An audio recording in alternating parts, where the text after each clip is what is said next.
Thank you Jesus. Thank you Lord. ಪ್ರಾರ್ಥನೆ ಮೂಲಕವಾಗಿ ನಾವು ಪ್ರಾರಂಭಿಸೋಣ. ನಮ್ಮನ್ನು ಹೆಚ್ಚಾಗಿ ಪ್ರೀತಿಸುವ ಪರಲೋಕದ ತಂದೆ ಆಗಿರುವ ಆತನೇ, ನಮ್ಮನ್ನು ಕಾದು ಇಲ್ಲಿವರೆಗೂ ನಡೆಸಿದಕ್ಕಾಗಿ ನಿನಗೆ ಸ್ತೋತ್ರ ತಂದೆ. ನಾವು ನಿನಗೆ ಸ್ತೋತ್ರ ಸಲ್ಲಿಸಿ ಈ ದಿನವನ್ನು ನಿನ್ನ ಮೂಲಕವಾಗಿ ಪ್ರಾರಂಭಿಸುವುದಕ್ಕೆ ನಮಗೆ ಕೃಪೆ ಕೊಟ್ಟಿದೆ. ಕಳೆದ ದಿನವೆಲ್ಲ ನಮ್ಮನ್ನು ಕಾಪಾಡಿದೆ, ನಮ್ಮನ್ನು ನಡೆಸಿದೆ ದೇವರೇ. ಇದನ್ನು ವೀಕ್ಷಿಸುವ ಪ್ರತಿಯೊಬ್ಬರನ್ನು ನೀನು ಮುಟ್ಟು ಸ್ವಾಮಿ, ಪ್ರತಿಯೊಬ್ಬರೊಟ್ಟಿಗೂ ನೀನು ಮಾತನಾಡು ದೇವರೇ. ಇದನ್ನ ಎಲ್ಲಾ ಮಹಿಮೆ ನಿನಗೆ ಮಾತ್ರ ಸಲ್ಲಬೇಕು. ಈ ಸ್ಥಳದಲ್ಲಿ ನೀನು ಕಾಣಬೇಕಪ್ಪ. ವೀಕ್ಷಿಸುವಂತ ಒಬ್ಬೊಬ್ಬರ ಹೃದಯವು ಕಟ್ಟಲ್ಪಡಬೇಕು, ಬಲ ಹೊಂದಬೇಕು ಸ್ವಾಮಿ ದೇವರೇ. ನಿನ್ನ ಕೈಯಲ್ಲಿ ಒಪ್ಪಿಸಿಕೊಡ್ತೇನೆ. ಪ್ರಾರಂಭದಿಂದ ಕೊನೆವರೆಗೂ ನಮ್ಮನ್ನು ನಡೆಸಿ, ನಮ್ಮನ್ನು ಉಪಯೋಗಿಸು. ಯೇಸು ಕ್ರಿಸ್ತನ ಹೆಸರಿನಲ್ಲಿ ನಮ್ಮ ಪ್ರಾರ್ಥನೆ ಕೇಳು ತಂದೆಯೇ, ಆಮೆನ್. ಇದನ್ನು ವೀಕ್ಷಿಸುವ ಪ್ರಿಯ ದೇವ ಜನರೇ, ದೇವರ ನಾಮಕ್ಕೆ ಮಹಿಮೆ ಆಗಲಿ. ಈ ರೀತಿ ಆನ್ಲೈನ್ ಮೂಲಕವಾಗಿ ಸೇವೆ ಮಾಡುವುದಕ್ಕೆ ದೇವರು ಕೃಪೆ ಕೊಟ್ಟಿದ್ದಾನೆ. ಹೊರಗಿನ ಎಲ್ಲಾ ಪರಿಸ್ಥಿತಿಗಳು ನೋಡುವಾಗ ಭಯ, ನಿರಾಸೆ, ಕುಗ್ಗಿಸಲ್ಪಡುವಿಕೆ, ಒಂದು ನಿರಾಸೆಯಿಂದ ಕೂತಿರುವಂತಹ ಜನರು, ಹೀಗೆ ಎಷ್ಟೋ ಜನರು ನಿರಾಶೆ ಒಳಗಾಗಿ ತಮ್ಮ ಜೀವಿತದಲ್ಲಿ ಎಲ್ಲ ಮುಗಿಯಿತು ಎಂಬುದಾಗಿ ತಿಳಿದುಕೊಂಡಿರುವಂತಹ ಸಮಯದಲ್ಲಿದ್ದಾಗ ದೇವರು ತಮ್ಮ ವಾಕ್ಯದ ಮೂಲಕವಾಗಿ ನಮ್ಮನ್ನು ಮಾತನಾಡಿ ಬಲಪಡಿಸಿ ನನ್ನ ಮಕ್ಕಳನ್ನು ಇಲ್ಲಿವರೆಗೂ ಕಾದಿದ್ದಾನೆ. ಎಂತ ಒಳ್ಳೆಯ ತಂದೆ ನಮ್ಮ ದೇವರು. ಹೀಗಾಗಿ ಈ ಆನ್ಲೈನ್ ಸೇವೆ ಮೂಲಕವಾಗಿ ಭಾಗವಹಿಸುವುದಕ್ಕೆ ಬಿಗ್ ಜೆ ಚಾನಲ್ ಅವರು ಮಾಡಿದಂತ ಒಂದು ಶ್ರೇಷ್ಠವಾದ ಕೆಲಸಕ್ಕಾಗಿ ನಾನು ದೇವರಿಗೆ ಸ್ತೋತ್ರ ಸಲ್ಲಿಸ್ತೇನೆ. ಸಹೋದರರು ಎಷ್ಟೋ ಆಳವಾಗಿ ಈ ಒಂದು ಭಾರ ಇಟ್ಟುಕೊಂಡು ಕರ್ನಾಟಕ ರಾಜ್ಯದಲ್ಲಿ, ಭಾರತ ದೇಶದಲ್ಲಿ, ದೇಶದ ಎಲ್ಲಾ ಭಾಗದಲ್ಲಿ ಮತ್ತು ಹೊರ ರಾಷ್ಟ್ರಗಳಲ್ಲಿ ಕೂಡ ಈ ಸೇವೆಯ ಮೂಲಕವಾಗಿ ಅವರು ಜನರನ್ನು ಮುಟ್ಟುವಂತೆ ಅವರ ಎಲ್ಲ ಪ್ರಾರ್ಥನಾ ಪ್ರಯತ್ನದಿಂದ ದೇವರು ಇಲ್ಲಿವರೆಗೂ ಅವರನ್ನು ನಡೆಸಿದ್ದಾರೆ. ಮುಂದೆಯೂ ಸಹ ಅವರನ್ನು ನಡೆಸಲಿ ಎಂಬುದಾಗಿ ನನ್ನ ಪ್ರಾರ್ಥನೆ. ಈ ರೀತಿಯ ಒಂದು ಅವಕಾಶವನ್ನ ಸೇವೆ ಮಾಡುವುದಕ್ಕೂ ಮತ್ತು ಆನ್ಲೈನ್ ಮೂಲಕವಾಗಿ ನಿಮ್ಮನ್ನು ಸಂದೇಶಿಸುವುದಕ್ಕೂ ಕೊಟ್ಟಂತಹ ಈ ಬಿಗ್ ಜೆ ಚಾನಲ್ ಮತ್ತು ಪ್ರತಿಯೊಬ್ಬರಿಗೂ ವಿಶೇಷವಾಗಿ ಪ್ರಶಾಂತ್ ಜತಾನ ಅವರಿಗೂ ಕೂಡ ನನ್ನ ಹೃದಯಪೂರ್ವಕವಾದ ವಂದನೆಯನ್ನ ನಾನು ಸಲ್ಲಿಸ್ತೇನೆ. ಸ್ವಲ್ಪ ಹೊತ್ತು ನಾವು ದೇವರ ವಾಕ್ಯವನ್ನು ಕೇಳುವುದಕ್ಕಿಂತ ಮೊದಲು ನಾವು ಆರಾಧನೆ ಮಾಡುತ್ತಾ, ಹಾಡನ್ನು ಹಾಡುತ್ತಾ, ವಿಜ್ಞಾಪನೆ ಮಾಡುತ್ತಾ ದೇವರ ವಾಕ್ಯದ ಮೂಲಕವಾಗಿ ನಾವು ಈ ಸಮಯವನ್ನ ಉಪಯೋಗಿಸಿಕೊಳ್ಳೋಣ. ಬನ್ನಿರಿ, ಸ್ವಲ್ಪ ಹೊತ್ತು ನಾವು ದೇವರನ್ನ ಆರಾಧನೆ ಮಾಡಿ ದೇವರನ್ನ ಘನಪಡಿಸೋಣ. ನಾವೆಲ್ಲರೂ ಸೇರಿ ಈ ಹಾಡನ್ನು ಹಾಡಿಕೊಳ್ಳೋಣ. ಆರಾಧಿಸುವೆನು ನಿನ್ನ. ಈ ಹಾಡು ಆರಾಧಿಸುವಾಗ ನಮ್ಮ ಜೀವಿತದಲ್ಲಿ ದೇವರು ಮಾಡಿದ ಎಷ್ಟೋ ಉಪಕಾರಗಳನ್ನ ನಾವು ನೆನಪು ಮಾಡಿಕೊಂಡು ದೇವರಿಗೆ ಸ್ತೋತ್ರವನ್ನ ಸಲ್ಲಿಸುತ್ತಾ, ದೇವರನ್ನ ಘನಪಡಿಸುತ್ತಾ ದೇವರನ್ನ ಆರಾಧನೆ ಮಾಡೋಣ. ಬನ್ನಿ, ನಾವೆಲ್ಲರೂ ಸೇರಿ ಈ ಹಾಡನ್ನು ಹಾಡಿ ದೇವರನ್ನ ಘನಪಡಿಸೋಣ. ಓ ಥ್ಯಾಂಕ್ ಯು ಜೀಸಸ್. ನೀವೆಲ್ಲೆಲ್ಲಿ ಕೂತಿದ್ದೀರೋ, ಎಲ್ಲೆಲ್ಲಿ ದೇವನ ಆರಾಧನೆ ಮಾಡ್ತಾ ಇದ್ರು, ಆ ಸ್ಥಳದಲ್ಲಿ ನಿಮ್ಮ ಹೃದಯಗಳಲ್ಲಿ ಅದನ್ನ ಅವಕಾಶ ಮಾಡಿಕೊಟ್ಟು, ಎಲ್ಲೇ ಕೂತಿರ್ಬೋದು, ಯಾವುದೇ ಭಾಗದಲ್ಲಿ ಕೂತಿರ್ಬೋದು, ಒಂದು ವೇಳೆ ವೆಹಿಕಲ್ ಅಲ್ಲಿ ಚಲಿಸ್ತಾ ಇರಬಹುದು, ಮನೆಯಲ್ಲಿ ಕೂತಿರ್ಬೋದು, ಯಾವುದೇ ಒಂದು ಮೂಲೆಯಲ್ಲಿ ನೀವು ಕೂತಿರ್ಬೋದು. ಆದ್ರೆ ನಿನ್ನನ್ನು ಗಮನಿಸುವ ದೇವರನ್ನ ಆರಾಧಿಸುವಾಗ ನಿನ್ನ ಮಾತನ್ನ ಆತನು ನೋಡ್ತಾನೆ, ನಿನ್ನ ಆರಾಧನೆ ಆತನು ನೋಡ್ತಾನೆ. ಹಾಗಾಗಿ ಯಾರು ಕೂಡ ನಾವು ಸುಮ್ಮನೆ ಇರೋದು ಬೇಡ. ಹೃದಯದ ಅಂತರಾಳದಿಂದ ದೇವರನ್ನ ಘನಪಡಿಸೋಣ.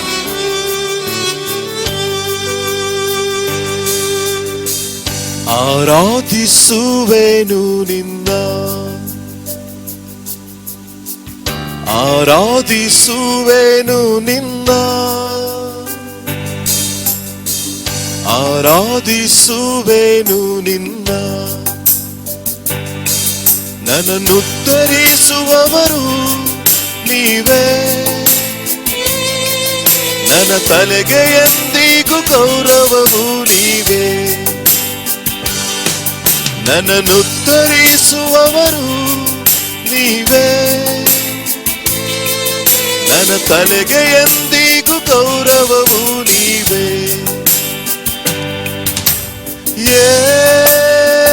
ಯೇಸುವೇ, ನಿನ್ನನ್ನು ಆರಾಧಿಸುವೆ.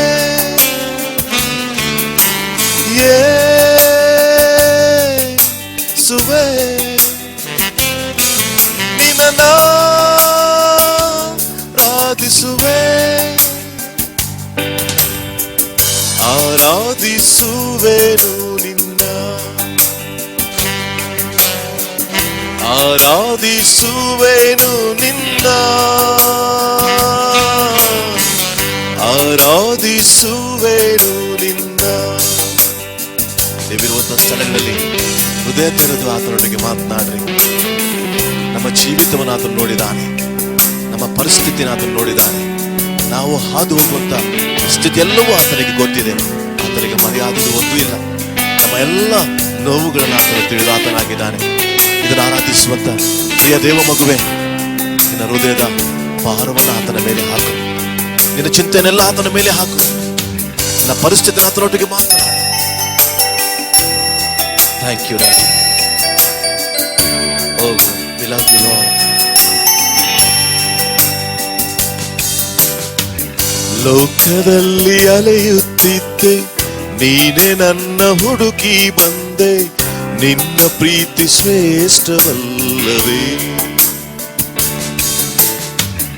ಅವಮಾನದಿಂದ ನಾನು ಬೀಳದಂತೆ ಕಾಯುತ್ತಿರುವೆ. ನನ್ನಾಯ ರಕ್ಷಕನು ನೀನೇ. ಲೋಕದಲ್ಲಿ ಅಲೆಯುತ್ತಿದ್ದೆ, ನೀನೆ ನನ್ನ ಹುಡುಕಿ ಬಂದೆ. ನಿನ್ನ ಪ್ರೀತಿ ಶ್ರೇಷ್ಠವಲ್ಲವೇ? ಅವಮಾನದಿಂದ ನಾನು ಬೀಳದಂತೆ ಕಾಯುತ್ತಿರುವೆ. ನಿನ್ನ ಕೃಪೆ ಶ್ರೇಷ್ಠವಲ್ಲವೇ? ನನ್ನ ಜೀವಮಾನವೆಲ್ಲ ನಿನ್ನ ಸ್ತುತಿಸುತ್ತಲಿರುವೆ. ನಿನ್ನ ನಾಮ ಮೇಲೆತ್ತುವೆ. ನನ್ನ ಉಸಿರಿರುವವರೆಗೂ ನಿನ್ನ ಸ್ತುತಿಸುತ್ತಲಿರುವೆ. ನಿನ್ನ ನಾಮ ಮೇಲೆತ್ತುವೆ. ನನ್ನ ಉಸಿರಿರುವವರೆಗೂ ನಿನ್ನ ಸ್ತುತಿಸುತ್ತಲಿರುವೆ. ನಿನ್ನ ನಾಮ ಮೇಲೆತ್ತುವೆ. ನನ್ನನ್ನು ಉತ್ತರಿಸುವವರು ನೀವೇ. ನನ್ನ ತಲೆಗೆ ಎಂದಿಗೂ ಗೌರವವು ನೀವೇ. ನನ್ನನ್ನು ಉತ್ತರಿಸುವವರು ನೀವೇ. ನನ್ನ ತಲೆಗೆ ಎಂದಿಗೂ ಗೌರವವು ನೀವೇ. ಎಲ್ಲರೂ ಹೇಳಿ, ಎಲ್ಲರೂ ಶ್ರೇಯಿಸುವೆ. ಯೇಸುವೆ ನಿನ್ನ ಆರಾಧಿಸುವೆ.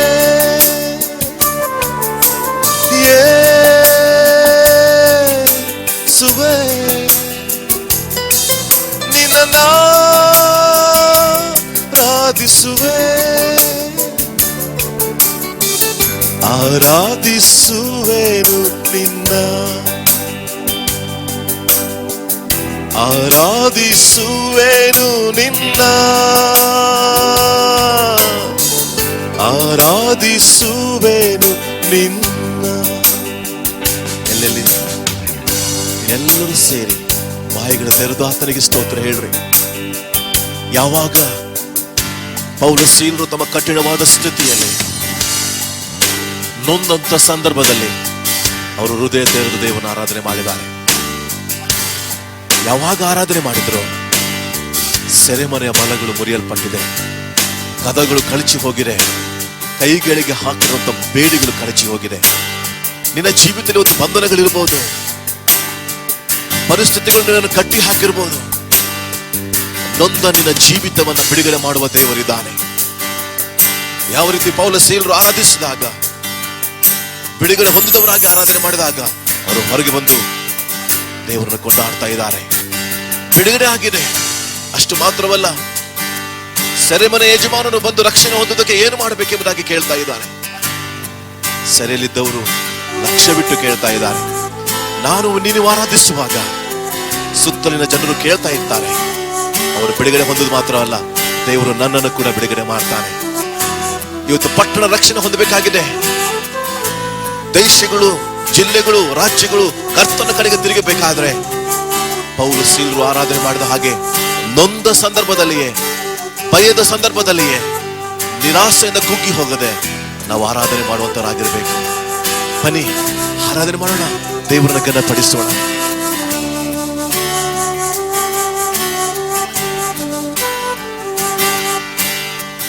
ನೊಂದು ಒಡೆದ ಹೃದಯವನ್ನು ಪ್ರತಿದಿನವೂ ಕಟ್ಟುತ್ತಿರುವೆ, ಒಳ್ಳೆಯ ಸಮಾರ್ಯನು ನೀನೇ.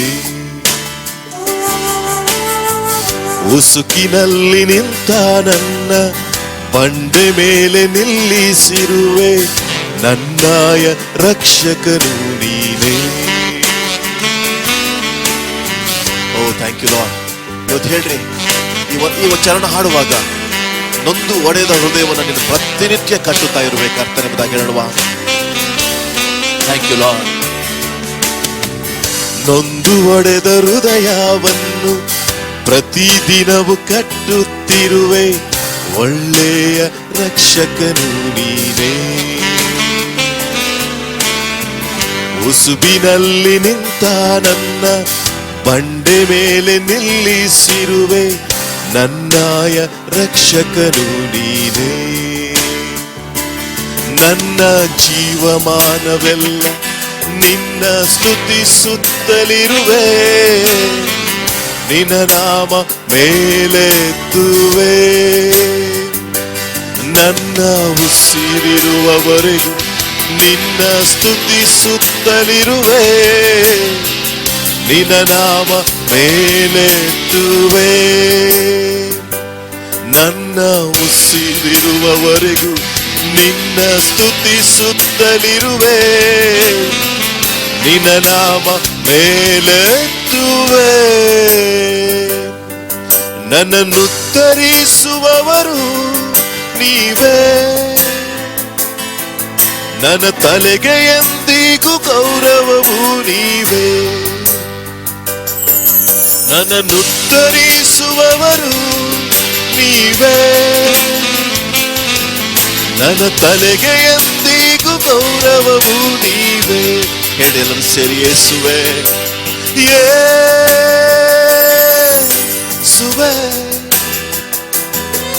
ನಿನ್ನನ್ನು ಆರಾಧಿಸುವೆ.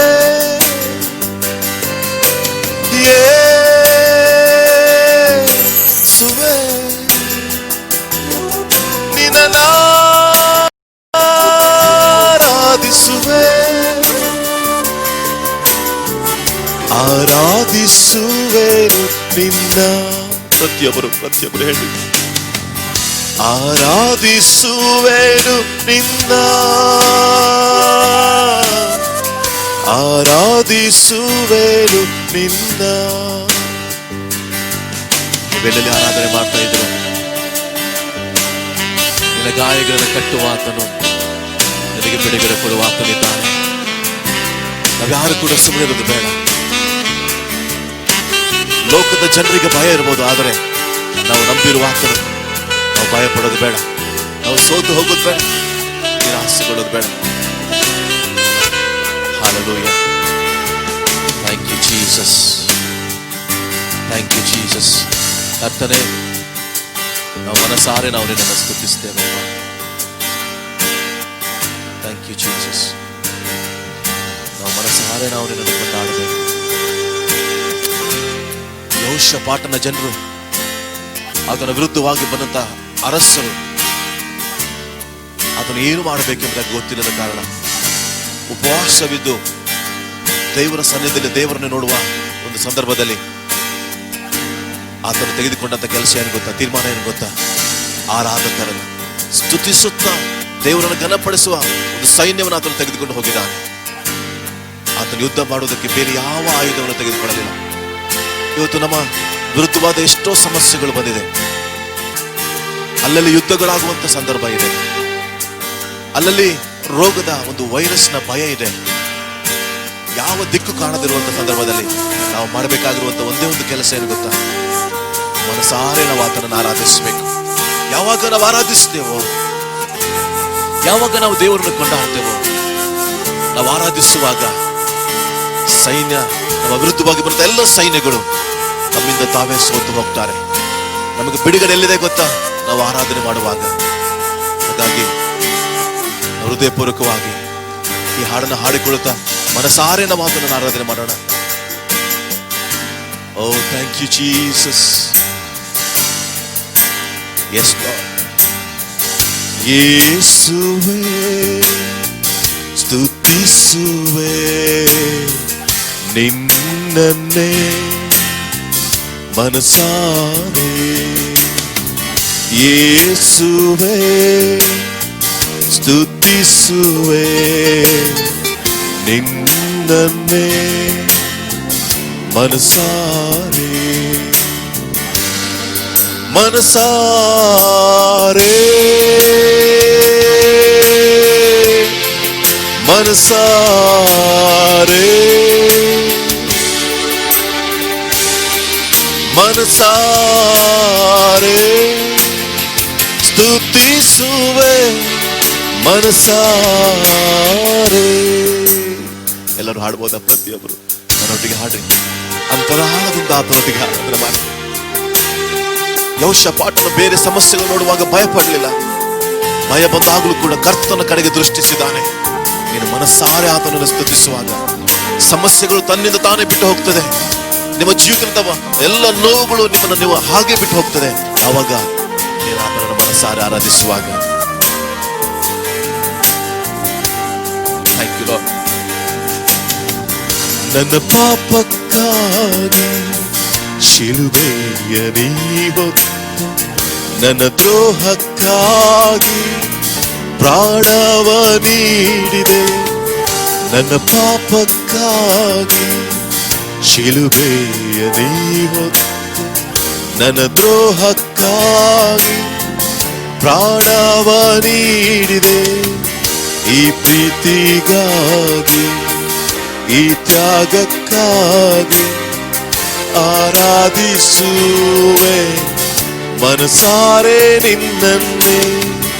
ಈ ಪ್ರೀತಿಗಾಗಿ, ಈ ತ್ಯಾಗಕ್ಕಾಗಿ ಆರಾಧಿಸುವೆ ಮನಸಾರೆ ನಿನ್ನನ್ನೇ.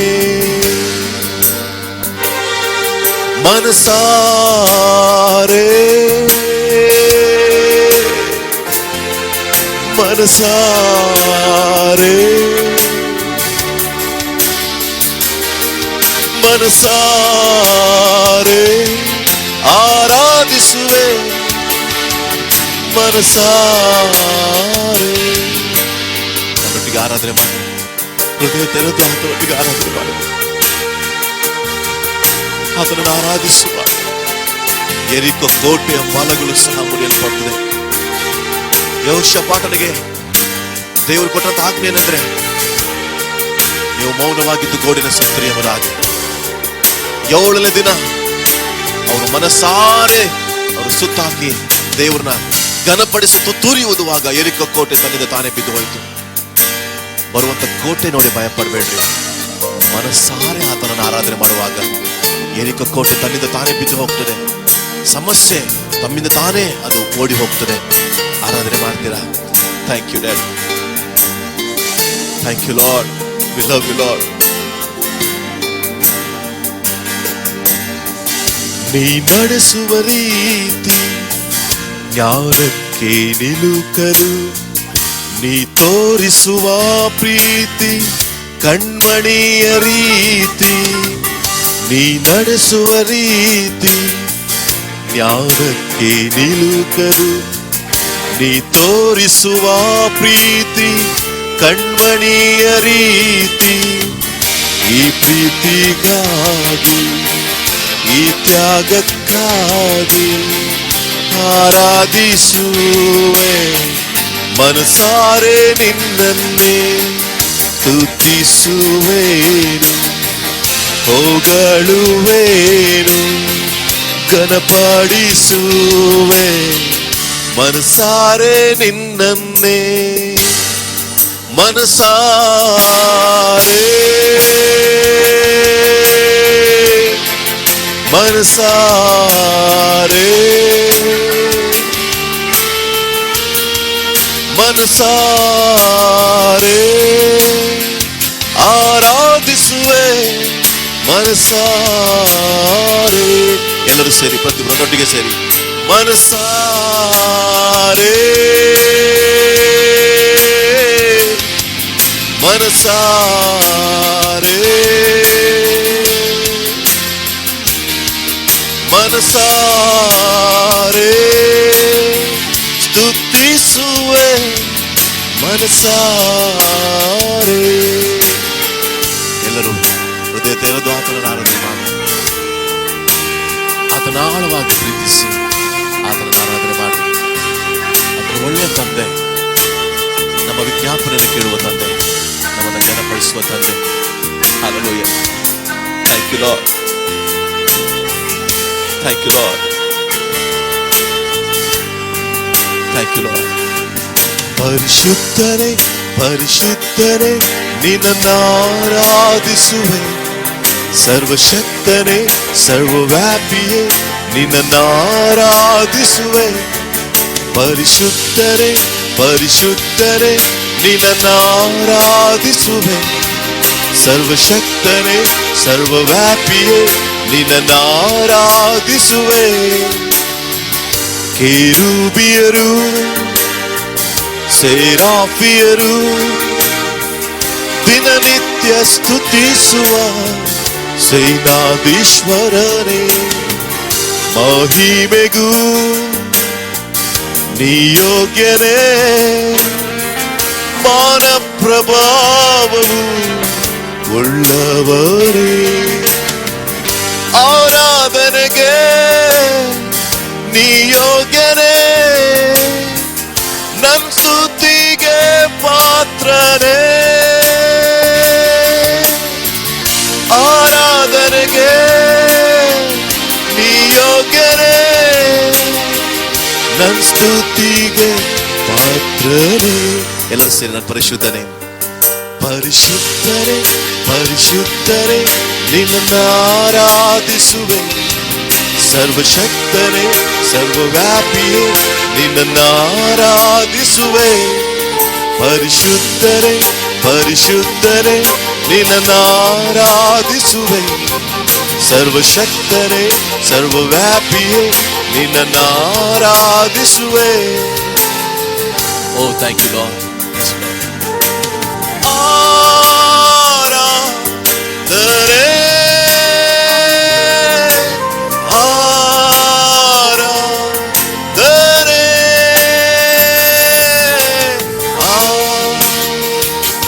ಆರಾಧನೆ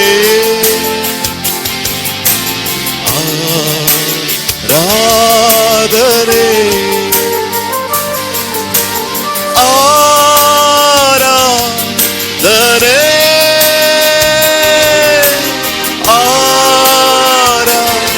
ಆರಾಧನೆ ಆರಾಧನೆ ಆರಾಧನೆ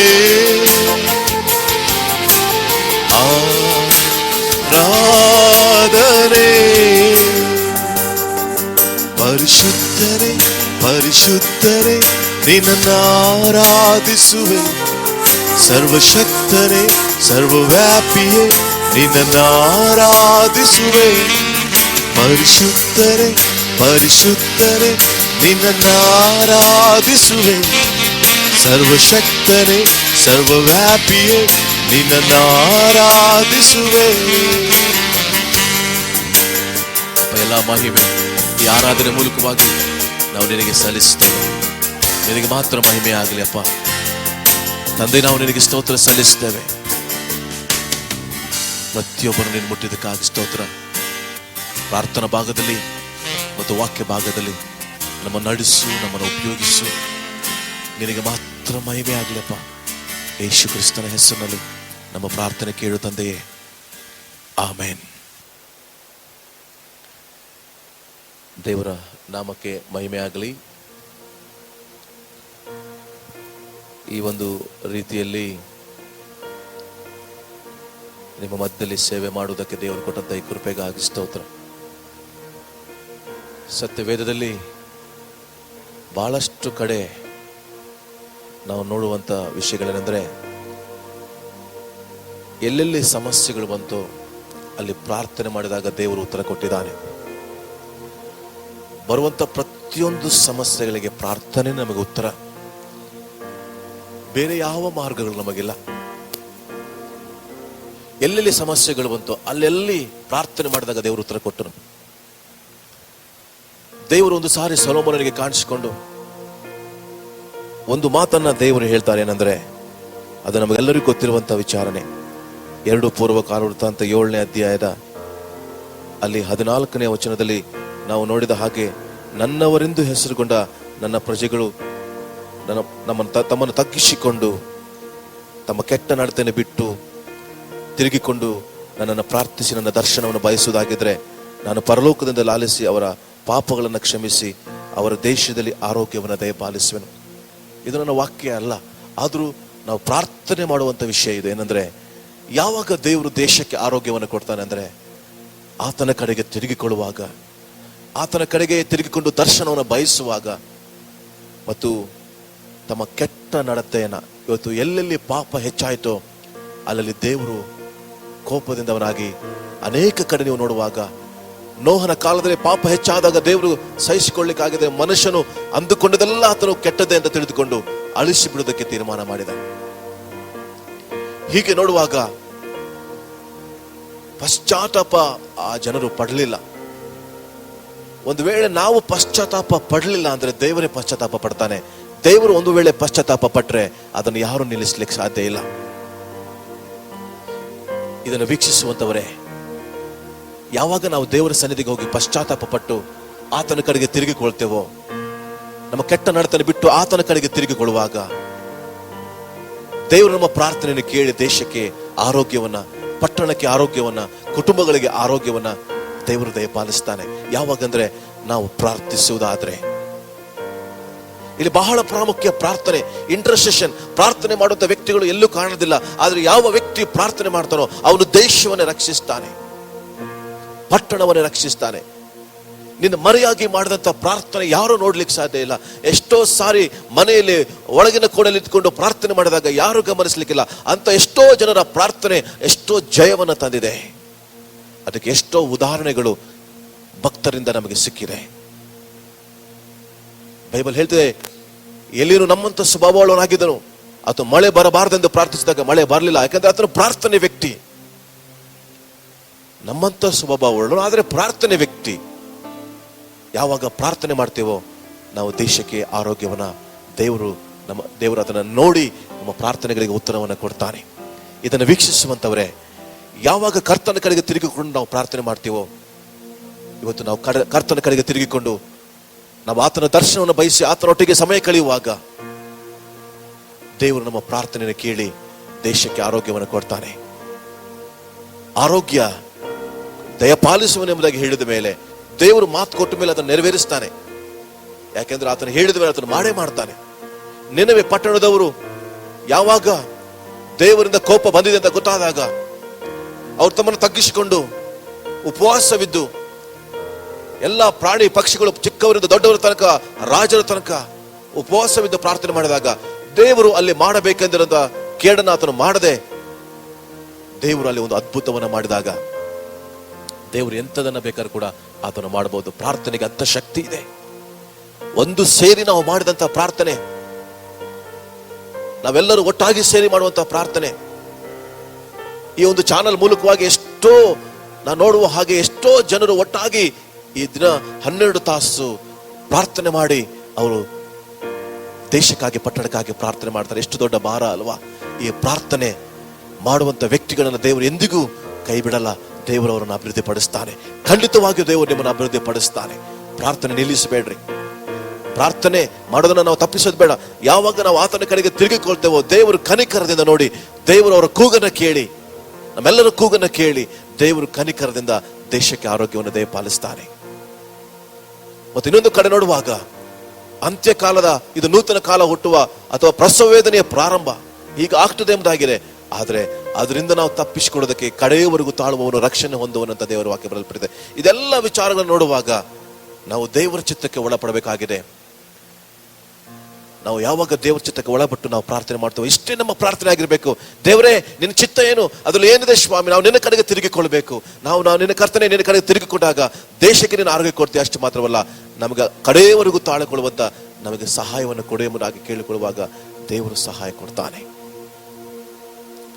ಇದನ್ನು ಕೇಳುವಂತ ನನ್ನ ಪ್ರಿಯ ದೇವ ಜನರೇ, ದೇವರ ವಾಕ್ಯ ದೇವರು ನಿಮ್ಮೊಟ್ಟಿಗೆ ಮಾತನಾಡಲಿ.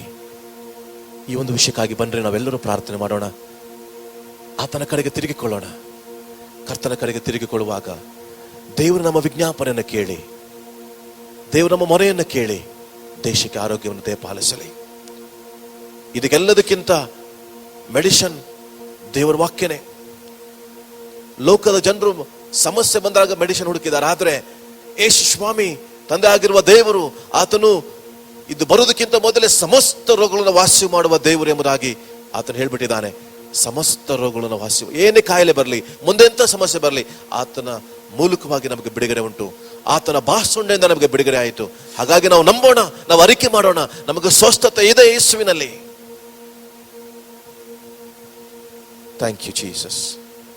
ಪ್ರಿಯ ದೇವ ಮಗುವೆ, ನೀನು ಆತನನ್ನು ಆರಾಧಿಸುವಾಗ, ಘನಪಡಿಸುವಾಗ ನಿರಾಸೆಯಾಗಿ ಕೂತ್ಕೊಳ್ಳೋದು ಬೇಡ. ವಾಕ್ಯವನ್ನು ಕೇಳುವುದಕ್ಕೆ ನಾವಿದ್ದೇವೆ. ಒಂದು ನಿಮಿಷ ಪ್ರಾರ್ಥನೆ ಮಾಡೋಣ ಈ ವಿಷಯಕ್ಕಾಗಿ. ಕರ್ತನೆ, ದೇಶ ಜನರು ನಿನ್ನ ಕಡೆಗೆ ತಿರುಗಿಕೊಳ್ಳಬೇಕು, ಲೋಕದ ಜನರು ನಿನ್ನ ಕಡೆಗೆ ತಿರುಗಿಕೊಳ್ಳಬೇಕು. ಪ್ರಾರ್ಥನೆ ಮಾಡ್ರಿ, ಪ್ರಾರ್ಥನೆ ಮಾಡ್ರಿ. ನಾನು ಹೇಳುವಂಥ ವಿಷಯಗಳನ್ನು ಎಲ್ಲೆಲ್ಲಿ ಕೇಳ್ತಾ ಇದ್ರು ಅದನ್ನು ಪ್ರಾರ್ಥನೆ ಮಾಡ್ರಿ. ದೇಶಕ್ಕಾಗಿ, ಪಟ್ಟಣಕ್ಕಾಗಿ, ಅಧಿಕಾರಿಗಳಿಗಾಗಿ, ಎಲ್ಲವನ್ನು ನೋಡಿಕೊಳ್ಳುವಂಥ ಜನರಿಗಾಗಿ ಕರ್ತನೆ, ಅವರು ನಿನ್ನ ಕಡೆಗೆ ತಿರುಗಿಕೊಳ್ಳಬೇಕಾಗಿದೆ. ಅಂತ್ಯ ಕಾಲದಲ್ಲಿ ನಿನ್ನ ಕಡೆಗೆ ಅವರು ತಿರುಗಿಕೊಳ್ಳಬೇಕಾಗಿದೆ. ಸತ್ಯದ ಕಡೆಗೆ ಅವರು ತಿರುಗಿಕೊಳ್ಳಬೇಕಾಗಿದೆ. ನಿನ್ನನ್ನು ಅರ್ಥ ಮಾಡಿಕೊಳ್ಬೇಕಾಗಿದೆ. ಸ್ವಾಮಿ, ಇವತ್ತು ನಿನ್ನ ಸನ್ನಿಧಿಯಲ್ಲಿ ನಾವು ಪ್ರಾರ್ಥಿಸ್ತೇವೆ. ದೇವರೆಲ್ಲ ದೇಶದ ಜನರು ನಿನ್ನ ಕಡೆಗೆ ತಿರುಗಿಕೊಳ್ಳಿ. ಕೆಟ್ಟ ನಡತನೆ ಬಿಟ್ಟು ಬಿಡ್ಲಿ ಅಪ್ಪ. ಪಾಪದ ಕಾರ್ಯಗಳು ಸಂಪೂರ್ಣವಾಗಿ ಸ್ಟಾಪ್ ಆಗಲಿ. ಎಲ್ಲೆಲ್ಲಿ ಪಾಪ ಹೆಚ್ಚಾಗಿದ್ದಲ್ಲಿ ಸ್ಟಾಪ್ ಆಗಲಿ. ಕರ್ತನೆ, ನಿನ್ನ ಕಡೆಗೆ ಜನರು ತಿರುಗಿಕೊಳ್ಳಲಿ ಸ್ವಾಮಿ. ಸತ್ಯದ ಕಡೆಗೆ ತಿರುಗಿಕೊಳ್ಳಲಿ, ಸತ್ಯದ ಕಡೆಗೆ ತಿರುಗಿಕೊಳ್ಳಲಿ. ಜನರು ನಿನ್ನ ಕಡೆಗೆ ಬರಲಿ ಅಪ್ಪ. ನಾವು ಪ್ರಾರ್ಥನೆ ಮಾಡ್ತೇವೆ. ನಾವೆಲ್ಲರೂ ಒಟ್ಟಾಗಿ ಸೇರಿ ಈ ಸ್ಥಳದಲ್ಲಿ ಇದ್ದುಕೊಂಡು ನಾವು ಪ್ರಾರ್ಥನೆ ಮಾಡ್ತೇವೆ. ದೇವರೇ, ಅವರನ್ನು ಆಶೀರ್ವದಿಸು. ಅವರು ನಿನ್ನ ಕಡೆಗೆ ತಿರುಗಿಕೊಳ್ಳಲಿ. ನಿನ್ನ ದೇಶಕ್ಕೆ ಆರೋಗ್ಯವನ್ನು ದಯಪಾಲಿಸು. ನಿನ್ನ ಜನರಿಗೆ ನಿನ್ನ ಆರೋಗ್ಯವನ್ನು ದಯಪಾಲಿಸು. ನಿನ್ನ ಮಾತು ಕೊಟ್ಟಿದ್ದಿ, ಅದನ್ನು ನೆರವೇರಿಸ್ತಿ. ನಮ್ಮ ಪ್ರಾರ್ಥನೆ ಕೇಳ್ತಿ, ಅದಕ್ಕಾಗಿ ಸ್ತೋತ್ರ. ಹಾಗೆ ದೇವರೇ, ನಾವೆಲ್ಲ ಅಧಿಕಾರಿಗಳಿಗಾಗಿ, ರಾಜ್ಯದ ಅಧಿಕಾರಿಗಳಿಗಾಗಿ, ಮುಖ್ಯಮಂತ್ರಿಗಳಿಗಾಗಿ, ಪ್ರಧಾನಮಂತ್ರಿಗಳಿಗಾಗಿ, ಎಲ್ಲರಿಗಾಗಿ, ದೇಶದ ಪ್ರತಿಯೊಬ್ಬ ಆಡಳಿತ ಮಾಡುತ್ತ ಪ್ರತಿಯೊಬ್ಬ ವ್ಯಕ್ತಿಗಳಿಗಾಗಿ, ಇದಕ್ಕೆ ದೇವರೇ ಸಹಾಯ ಮಾಡುತ್ತ ಪ್ರತಿಯೊಂದು ವ್ಯಕ್ತಿಗಳಿಗಾಗಿ ಕರ್ತನೆ ನಿನ್ನ ಆಶೀರ್ವದಿಸು. ಎಲ್ಲರನ್ನು ಆಶೀರ್ವದಿಸು. ನೀನು ಬಲಪಡಿಸು ದೇವರೇ. ನಿನ್ನ ಹಸ್ತಕ್ಕೆ ನಾವು ಒಪ್ಪಿಸಿಕೊಡ್ತೇವೆ. ನಮ್ಮ ಪ್ರಾರ್ಥನೆಗೆ ಉತ್ತರ ಸಿಕ್ಕಿದೆ, ನಮಗೆ ಜಯ ಸಿಕ್ಕಿದೆ ಅಪ್ಪ. ನಮ್ಮನ್ನು ನೀನು ರಕ್ಷಿಸಿದೆ, ನಮ್ಮ ಪ್ರಾರ್ಥನೆ ಕೇಳಿದ್ದಿ. ಅಂದು ಯೆಹೋಶುವನು ಪ್ರಾರ್ಥನೆ ಮಾಡಿದಾಗ ಸೂರ್ಯ ಚಂದ್ರನ ನಿಲ್ಲಿಸಿದ ದೇವರು ಇವತ್ತು ಈ ಸಮಸ್ಯೆಯನ್ನು ನಿಲ್ಲಿಸಲಿಕ್ಕೆ ನಿನ್ನಿಂದ ಮಾತ್ರ ಸಾಧ್ಯ. ಸಮುದ್ರದ ಬಿರುಗಾಳಿನ ನಿಲ್ಲಿಸಲಿಕ್ಕೆ ದೇವರೇ ನೀನು ಅಪ್ಪಣೆ ಕೊಟ್ಟ ಹಾಗೆ ಇವತ್ತು ದೇವರೇ ನಾವು ಕೂಡ ನಿನ್ನಲ್ಲಿದ್ದುಕೊಂಡೇ ಕರ್ತನೆ ನಾವೆಲ್ಲದಕ್ಕೆ ಸ್ಟಾಪ್ ಎಂಬುದಾಗಿ ಹೇಳುವುದಕ್ಕೆ ನಾವು ಇಷ್ಟಪಡ್ತೇವಪ್ಪ. ಪ್ರಾರ್ಥನೆ ಮಾಡ್ತೇವೆ. ನಮ್ಮ ಪ್ರಾರ್ಥನೆ ಕೇಳಿದಿ, ನಮಗೆ ಜಯ ಕೊಟ್ಟದಕ್ಕಾಗಿ ಸ್ತೋತ್ರ. ನಮ್ಮ ವಿಜ್ಞಾಪನೆಯನ್ನು ಕೇಳಿದಕ್ಕಾಗಿ ಸ್ತೋತ್ರ. ನಿನ್ನ ಕೈಗಳಲ್ಲಿ ಒಪ್ಪಿಸಿಕೊಡ್ತೇನೆ. ವಾಕ್ಯ ಭಾಗದಲ್ಲಿ ನಮ್ಮೊಟ್ಟಿಗೆ ಮಾತನಾಡಿ ಸ್ವಾಮಿ. ನಿನಗೆ ಮಾತ್ರ ಮಹಿಮೆ ಆಗಲಿ. ಯೇಸು ಕ್ರಿಸ್ತನ ಹೆಸರಿನಲ್ಲಿ ನಮ್ಮ ಪ್ರಾರ್ಥನೆ ಕೇಳು ತಂದೆಯೇ, ಆಮೇನ್. ಸ್ವಲ್ಪ ಹೊತ್ತು ನಾವು ದೇವರ ವಾಕ್ಯದ ಕಡೆಗೆ ಹೋಗ್ಲಿಕ್ಕಿದ್ದೇವೆ.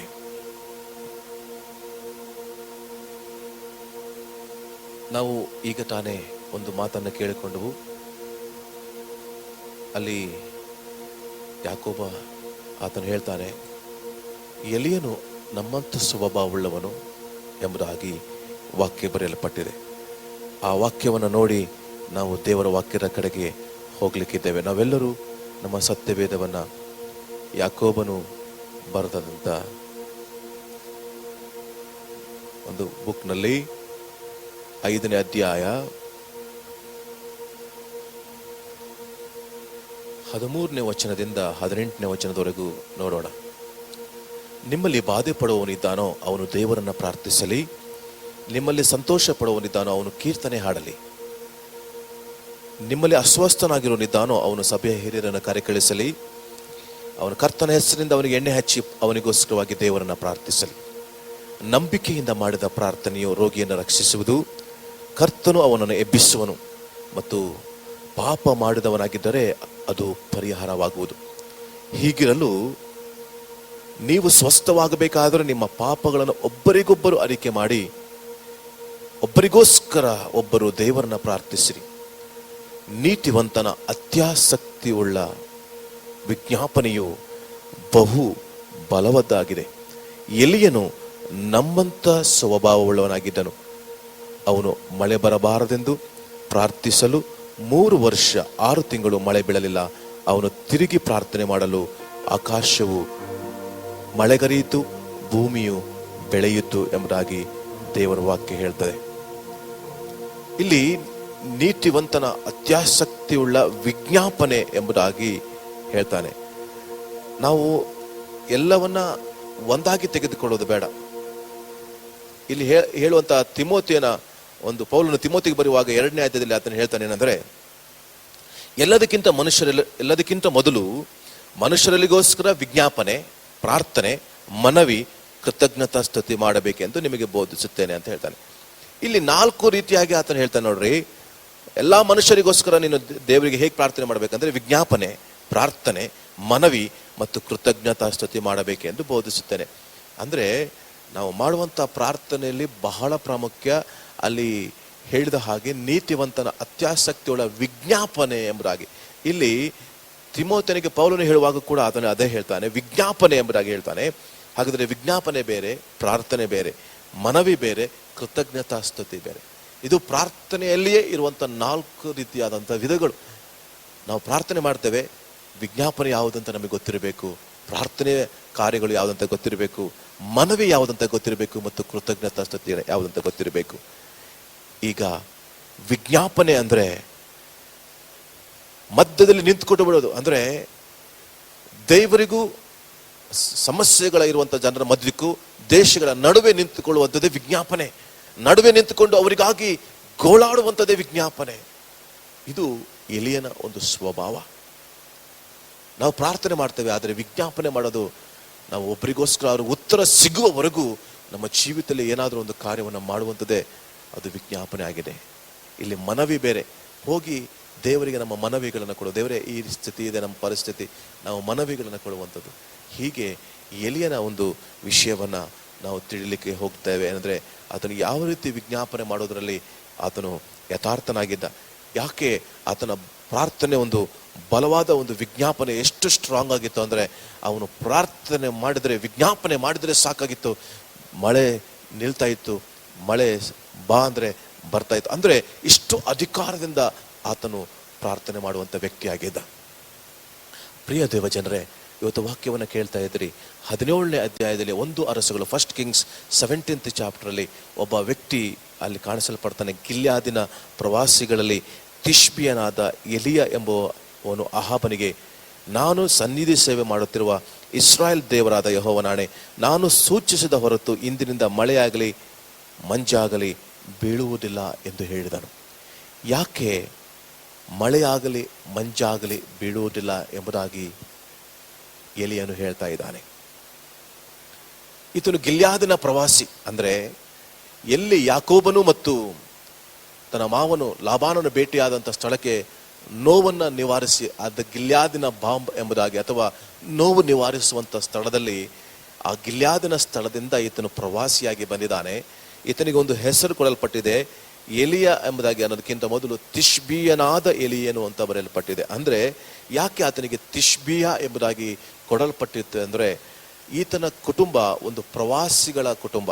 ಅಂದ್ರೆ ಅಲ್ಲಲ್ಲಿ ಗುಡಾರಗಳನ್ನು ಹಾಕಿ ಪ್ರಯಾಣ ಮಾಡಿ ಒಂದು ಊರಿಂದ ಒಂದು ಊರಿಗೆ ವಲಸೆ ಹೋಗುವಂತ ಕುಟುಂಬ ಇವರು. ಹಾಗಾಗಿ ಇಂಥ ಕುಟುಂಬ ಅಲ್ಲಲ್ಲಿ ಹೋಗ್ಬಿಟ್ಟು ಎಲ್ಲವನ್ನ ಕುಟುಂಬ ಕಳ್ಕೊಂಡ್ ಬಿಟ್ಟಿತ್ತು. ಅಂದ್ರೆ ಹಣ, ಆಸ್ತಿ, ಐಶ್ವರ್ಯ ಏನೂ ಇರಲಿಲ್ಲ ಇವರಿಗೆ. ಎಲ್ಲ ಕಡೆ ಹಣ ತೆಗೆದುಕೊಂಡು ಲಾಸ್ ಆಗಿ ಎಲ್ಲವನ್ನ ಕಳೆದುಕೊಂಡ ಮೇಲೆ ದಿವಾಳಿ ಆದಂತ ಒಂದು ಕುಟುಂಬ ಇದು. ಹೀಗೆ ಈ ದಿವಾಳಿ ಆದಂತ ಕುಟುಂಬಕ್ಕೆ ಒಂದು ಹೆಸರನ್ನು ಕೊಡ್ತಾ ಇದ್ರು ಆಗಿನ ಜನರು, ತಿಷ್ಬಿಯ ಎಂಬುದಾಗಿ. ಹಾಗಿದ್ರೆ ಎಲಿಯನ ಕುಟುಂಬ ಎಲ್ಲವನ್ನ ಕಳಕೊಂಡು ಏನು ಇಲ್ಲದೆ ಅವರು ಮಾರ್ಗ ಮಧ್ಯದಲ್ಲಿ ಬಿದ್ದಂತ ಒಂದು ಕುಟುಂಬ ಎಲಿಯನ ಕುಟುಂಬ. ಅದಕ್ಕೆ ಆ ಕುಟುಂಬಕ್ಕೆ ತಿಷ್ಬಿಯನಾದ ಎಲಿಯನು ಎಂಬುದಾಗಿ ಕೊಡಲ್ಪಟ್ಟಿದೆ. ಆದ್ರೆ ಎಲಿಯ ಅಂದ್ರೆ ಅರ್ಥ ಏನು ಗೊತ್ತಾ? ನನ್ನ ದೇವರು ನನ್ನ ಶಕ್ತನು ಎಂಬುದಾಗಿ, ನನಗೆಲ್ಲವನ್ನ ಕೊಡ್ಲಿಕ್ಕೆ ಶಕ್ತನು ಎಂಬುದಾಗಿ. ಆತನ ಹೆಸರಿನಲ್ಲಿ ಅಂತ ಅಧಿಕಾರ ಇದೆ, ಆದರೆ ಎಲ್ಲವನ್ನ ಕಳ್ಕೊಂಡಿದ್ದಾನೆ, ಕಷ್ಟದಲ್ಲಿದ್ದಾನೆ. ಹಾಗಾಗಿ ಆತನ ಚರಿತ್ರೆಯಲ್ಲಿ ಕಾಣಲ್ಪಡ್ತಾ ಇಲ್ಲ. ಆತನು ಎಲ್ಲಿ ಬಂದಿದ್ದಾನೆ, ಆತನು ಎಲ್ಲಿ ಹುಟ್ಟಿದ್ದಾನೆ, ಆತನ ತಂದೆ ತಾಯಿ ಯಾರು, ಆತನಿಗೆ ಎಷ್ಟು ಜನ ಬ್ರದರ್ಸ್ ಇದ್ರು ಎಂಬುದಾಗಿ ಯಾವ ಚರಿತ್ರೆ ಇಲ್ಲ. ಇಷ್ಟು ಚರಿತ್ರೆ ಇಲ್ಲದಂತ ವ್ಯಕ್ತಿ ಮಾತ್ರ ದೇವರಲ್ಲಿ ಆತನು ಬೆಳೆದಿದ್ದಾನೆ. ಪ್ರಾರ್ಥನೆಯಲ್ಲಿ ಬೆಳೆದಿದ್ದಾನೆ, ವಿಜ್ಞಾಪನೆಯಲ್ಲಿ ಆತನು ಬೆಳೆದಿದ್ದಾನೆ, ದೇವರ ಸನ್ನಿಧಿಯಲ್ಲಿ ಬೆಳೆದಿದ್ದಾನೆ. ಎಲ್ಲವನ್ನ ಕಳ್ಕೊಂಡ್ರು ಆತನ ಜೀವಿತದಲ್ಲಿ ಪ್ರಾರ್ಥನೆ ಆತನು ಕಳ್ಕೊಂಡಲಿಲ್ಲ. ಪ್ರಿಯ ದೇವ ಮಗುವೆ, ನಿನ್ನ ಜೀವಿತದಲ್ಲಿ ಎಲ್ಲವನ್ನ ಕಳೆದುಕೊಂಡು ನಿನ್ನ ಜೀವಿತದಲ್ಲಿ ಏನೂ ಇಲ್ಲದೆ ಹೋದ್ರೂ ಕೂಡ ಪ್ರಾರ್ಥನಾ ಜೀವಿತವನ್ನ ಮಾತ್ರ ಕಳ್ಕೊಳ್ಬೇಡ್ರಿ. ಒಂದು ದಿನ ನಿನ್ನ ಆ ಪ್ರಾರ್ಥನಾ ಜೀವಿತನೇ ನಿನ್ನನ್ನು ಸ್ಥಾಪನೆ ಮಾಡುವಂಥದ್ದು, ನಿನ್ನನ್ನು ಉದ್ಧರಿಸುವಂಥದ್ದು. ಪ್ರಾರ್ಥನೆ ಮಾಡುವಂಥ ವ್ಯಕ್ತಿ ಒಂದಲ್ಲ ಒಂದು ದಿನ ಆತನು ಕರ್ತನಿಗಾಗಿ ಎದ್ದು ಬರ್ತಾನೆ. ಇದಕ್ಕೆ ಎಲಿಯನೇ ಸಾಕ್ಷಿ. ಬಹಳಷ್ಟು ವರ್ಷಗಳು ಆತನು ಪ್ರಾರ್ಥನೆ ಮಾಡಿದ್ದಾನೆ. ಬಹಳಷ್ಟು ದಿನಗಳು ದೇವರ ಸನ್ನಿಧಿಯಲ್ಲಿ ಆತನು ಸಮಯ ಕಳೆದಿದ್ದಾನೆ. ಬಹಳಷ್ಟು ದಿನಗಳು ದೇವರ ಸನ್ನಿಧಿಯಲ್ಲಿ ಸಮಯ ಕಳೆದು ದೇವರು ಆತನನ್ನು ಹೋಗು ಎಂಬುದಾಗಿ ಕಳಿಸಿದಾಗ ಈಗ ದೇವರ ಸ್ವರವನ್ನು ಕೇಳಿ ಅಹಾಬ ಅರಸನ ಮುಂದೆ ನಿಂತಿದ್ದಾನೆ. ಅಹಾಬನ ಮುಂದೆ ನಿಂತು, ನಾನು ಸನ್ನಿಧಿ ಸೇವೆ ಮಾಡುತ್ತಿರುವ ಇಸ್ರಾಯೇಲ್ ದೇವರಾದ ಯೆಹೋವನಾಣೆ ಎಂಬುದಾಗಿ ಹೇಳಿ, ನಾನು ಸೂಚಿಸದ ಹೊರತು ಮಳೆಯಾಗಲಿ ಮಂಜಾಗಲಿ ಬೀಳೋದಿಲ್ಲ. ಇಸ್ರಾಯೇಲ್ ಜನರಿಗೆ ಮಳೆ ಆಗೋದು ವರ್ಷದಲ್ಲಿ 2 ತಿಂಗಳು ಮಾತ್ರ. ಇನ್ನು ಕೆಲವು ತಿಂಗಳು ಅವರಿಗೆ ಮಳೆ ಆಗಲ್ಲ. ಮಂಜಿನಲ್ಲಿಯೇ ಬೀಳುವಂಥ ಮಂಜಿನಲ್ಲಿಯೇ ಆ ಫ್ರೂಟ್ಸ್ ಅವರಿಗೆ ಸಿಗ್ತದೆ. ಆ ಇಸ್ರಾಯೇಲ್ ದೇಶದ ಫ್ರೂಟ್ಸ್ ಇಷ್ಟು ಟೇಸ್ಟ್ ಆಗಿರ್ತದೆ ಅಂದರೆ ಬೇರೆ ಯಾವ ದೇಶದ ಒಂದು ಫ್ರೂಟ್ಸ್ ಕೂಡ ಅಷ್ಟು ಟೇಸ್ಟ್ ಆಗಿರಲ್ಲ. ಆದರೆ ಇಸ್ರಾಯೇಲ್ ದೇಶದ ಫ್ರೂಟ್ ಮಾತ್ರ ಬಹಳ ಟೇಸ್ಟ್. ಕಾರಣ ಅಂದರೆ ಅಲ್ಲಿ ಬೀಳುವ ಮಂಜು. ಹೇಗೆ ಭಾರತ ದೇಶದಲ್ಲಿ ಜಮ್ಮು ಕಾಶ್ಮೀರದಲ್ಲಿ ಬೀಳುವಂಥ ಆ ಫಲಗಳು ಸಿಹಿಯಾಗಿರ್ತದೋ, ಆ ಮಂಜಿನಿಂದ ಬರುವಂಥ ಫ್ರೂಟ್ಸ್ಗಳೆಲ್ಲ ಸ್ವೀಟ್. ಹಾಗಾಗಿ ದೇವರು ಏನು ಮಾಡಿದ್ದಾನೆ, ಮಳೆನೂ ನಿಲ್ಲಿಸಿದ್ದಾನೆ, ಮಂಜನ್ನು ಕೂಡ ನಿಲ್ಲಿಸಿದ್ದಾನೆ. ಕಾರಣ ಯಾಕೆ ಅಂದರೆ ದೇವರಿಗೆ ತುಂಬಾ ನೋವಾಯಿತು. ಯಾಕೆಂದ್ರೆ ಅಲ್ಲಿಯವರೆಗೂ ಆಹಾಬನಿಂದ ಹಿಂದಿನ ಎಲ್ಲ ಅರಸರುಗಳು ದೇವರನ್ನ ಆರಾಧನೆ ಮಾಡ್ತಾ ಇದ್ರು, ದೇವರನ್ನ ಘನಪಡಿಸ್ತಾ ಇದ್ರು, ಒಳ್ಳೆ ಆರಾಧನೆ ನಡೀತಾ ಇತ್ತು.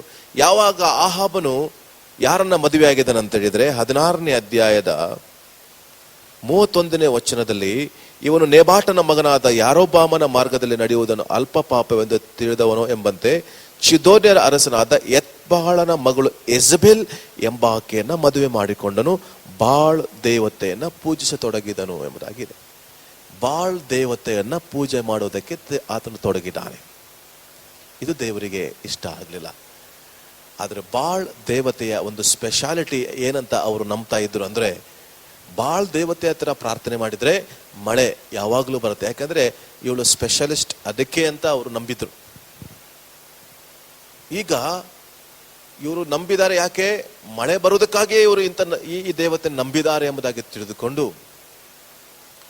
ದೇವರು ತಿಳ್ಕೊಂಡಾಗ ದೇವರು ಎಲಿಯನ ಮೂಲಕವಾಗಿ ಬೇರೆ ಏನನ್ನ ಸ್ಟಾಪ್ ಮಾಡಲಿಲ್ಲ, ಮಳೆಯನ್ನೇ ಸ್ಟಾಪ್ ಮಾಡಿದ್ದಾರೆ. ಯಾಕಂದ್ರೆ ಇವರು ಯಾವುದನ್ನು ನಂಬಿಕೊಂಡಿದ್ದಾರೋ ಆ ದೇವತೆ ಕೈಯಿಂದ ಏನು ಮಾಡ್ಲಿಕ್ಕೆ ಸಾಧ್ಯವಿಲ್ಲ, ದೇವರಿಂದಲೇ ಇದು ಸಾಧ್ಯ ಎಂಬುದಾಗಿ ತಿಳಿದುಕೊಳ್ಳುವುದಕ್ಕಾಗಿ ದೇವರು ಮಳೆಯನ್ನ ಸ್ಟಾಪ್ ಮಾಡಿದ್ದಾನೆ. ಕೆಲವೊಂದು ಸಾರಿ ಯಾವುದೋ ಒಂದು ಸಣ್ಣ ಆಶೀರ್ವಾದಕ್ಕಾಗಿ ನಾವು ದೇವರನ್ನೇ ಮರೆತು ಬಿಡ್ತೇವೆ, ದೇವರು ಅದನ್ನು ಕೂಡ ನಿಲ್ಲಿಸ್ಬಿಡ್ತಾನೆ. ಅದಕ್ಕೆ ಬಹಳ ಎಚ್ಚರಿಕೆ ಆಗಿರ್ರಿ. ದೇವರನ್ನ ಬಿಟ್ಟರೆ ನಮಗೆ ಬೇರೆ ಯಾವ ಮಾರ್ಗ ಇಲ್ಲ ರೀ. ಈ ವೈರಸ್ ಕೂಡ ಬೇರೆ ಯಾವ ಶಕ್ತಿಯಿಂದ ಸಾಧ್ಯವಿಲ್ಲ, ದೇವರಿಂದ ಮಾತ್ರ ಇದನ್ನು ನಿಲ್ಲಿಸಲಿಕ್ಕೆ ಸಾಧ್ಯ ಇದೆ. ಯಾಕಂದ್ರೆ ದೇವರು ಮಾತ್ರ ನಮಗೆಲ್ಲವನ್ನ ಕೊಡ್ಲಿಕ್ಕೆ ಶಕ್ತನು. ಹಾಗಾಗಿ ಎಲಿಯನಿಗೆ ದೇವರು ಹೇಳ್ತಾರೆ, ಮಳೆಯನ್ನ ಸ್ಟಾಪ್ ಮಾಡುವಂತ ಒಂದು ಇನ್ಸ್ಪಿರೇಷನ್ ಅನ್ನ ದೇವರು ಹಾಕ್ತಾರೆ. ಅದನ್ನ ಹೇಳ್ತಾರೆ, ನಾನು ಸೂಚಿಸಿದ ಹೊರತು ಇನ್ನು ಮಳೆ ಆಗಲಿ ಮಂಜಾಗಲಿ ಬಿಡಲ್ಲ. ನೀವು ಯಾವರನ್ನ ಹಿಂಬಾಲಿಸ್ಕೊಂಡು ಬಂದಿದ್ರೋ, ಯಾವುದನ್ನ ಹಿಂಬಾಲಿಸ್ಕೊಂಡು ಬಂದಿದ್ರೋ ಅವು ನಿಮಗೆ ಮಳೆಯನ್ನು ಕೊಡೋದಿಲ್ಲ ಎಂಬುದಾಗಿ ತಿಳಿದುಕೊಂಡು ದೇವರು ಮಳೆಯನ್ನ ಸ್ಟಾಪ್ ಮಾಡಿದ್ದಾನೆ. ಈಗ ಅವರು ಯಾವ ದೇವತೆ ಮೇಲೆ ನಂಬಿಕೆ ಇಟ್ಟಿದ್ರೋ ಆ ದೇವತೆಗೆ ಏನು ಕೊಡ್ಲಿಕ್ಕೆ ಆಗ್ತಾ ಇಲ್ಲ, ಮಳೆ ಇಲ್ಲ, ಮಂಜಿಲ್ಲ. ಯಾಕೆ? ದೇವರು ಅದನ್ನ ಸ್ಟಾಪ್ ಮಾಡಿದ್ದಾನೆ. ನಾನು ಏನ್ ಹೇಳೋದಕ್ಕೆ ಇಷ್ಟಪಡ್ತೇನೆ ಅಂದ್ರೆ, ಸರ್ವಶಕ್ತನನ್ನು ಹಿಂಬಾಲಿಸುವುದಾಗಿದ್ರೆ ದೇವರು ಮಾತ್ರ ಎಲ್ಲವನ್ನು ಮಾಡಲಿಕ್ಕೆ ಸಾಧ್ಯ. ಅಹಾಬನು ಮತ್ತು ಎಜಬೇಲ್ ಯಾವುದನ್ನ ಹಿಂಬಾಲಿಸಿದ್ರೆ ನಮಗೆ ಮಳೆ ಬರುತ್ತಂತ ತಿಳ್ಕೊಂಡ್ರು, ಆದ್ರೆ ದೇವರು ಅದನ್ನೇ ನಿಲ್ಲಿಸಿಬಿಟ್ಟಿದ್ದಾನೆ. ಯಾವಾಗ ಲೋಕವನ್ನು ನಾವು ನೋಡ್ತೇವೋ ದೇವರು ಅದನ್ನು ಗಮನಿಸ್ತಾನೆ. ಲೋಕದಲ್ಲಿ ಪಾಪ ಹೆಚ್ಚಾಗಿದೆ, ಲೋಕದ ಜನರು ಪಾಪದ ಹಿಂದೆ ಹೋಗಿದ್ದಾರೆ ಅಂತ ತಿಳಿದುಕೊಂಡು ಬರುವಂತದನ್ನ ದೇವರು ಸ್ಟಾಪ್ ಮಾಡ್ತಾನೆ. ಯಾವಾಗ ದೇವರು ತಿರುಗಿ ಅದನ್ನು ಕೊಡ್ಲಿಕ್ಕೆ ಸಾಧ್ಯ? ಪಶ್ಚಾತ್ತಾಪದಿಂದ ತಿರುಗಿ ನಾವು ಬರುವುದಾಗಿದ್ರೆ ದೇವರು ಅದನ್ನ ತಿರುಗಿ ನಮಗೆ ಕೊಡ್ಲಿಕ್ಕೆ ಸಾಧ್ಯ. ಈಗ ಇಲ್ಲಿ ಮಳೆ ಇಲ್ಲ, ಮಂಜಿಲ್ಲ, ಜನರಿಗೆ ಆದಾಯ ಇಲ್ಲ, ಎಲ್ಲವೂ ಸ್ಟಾಪ್ ಆಗಿದೆ.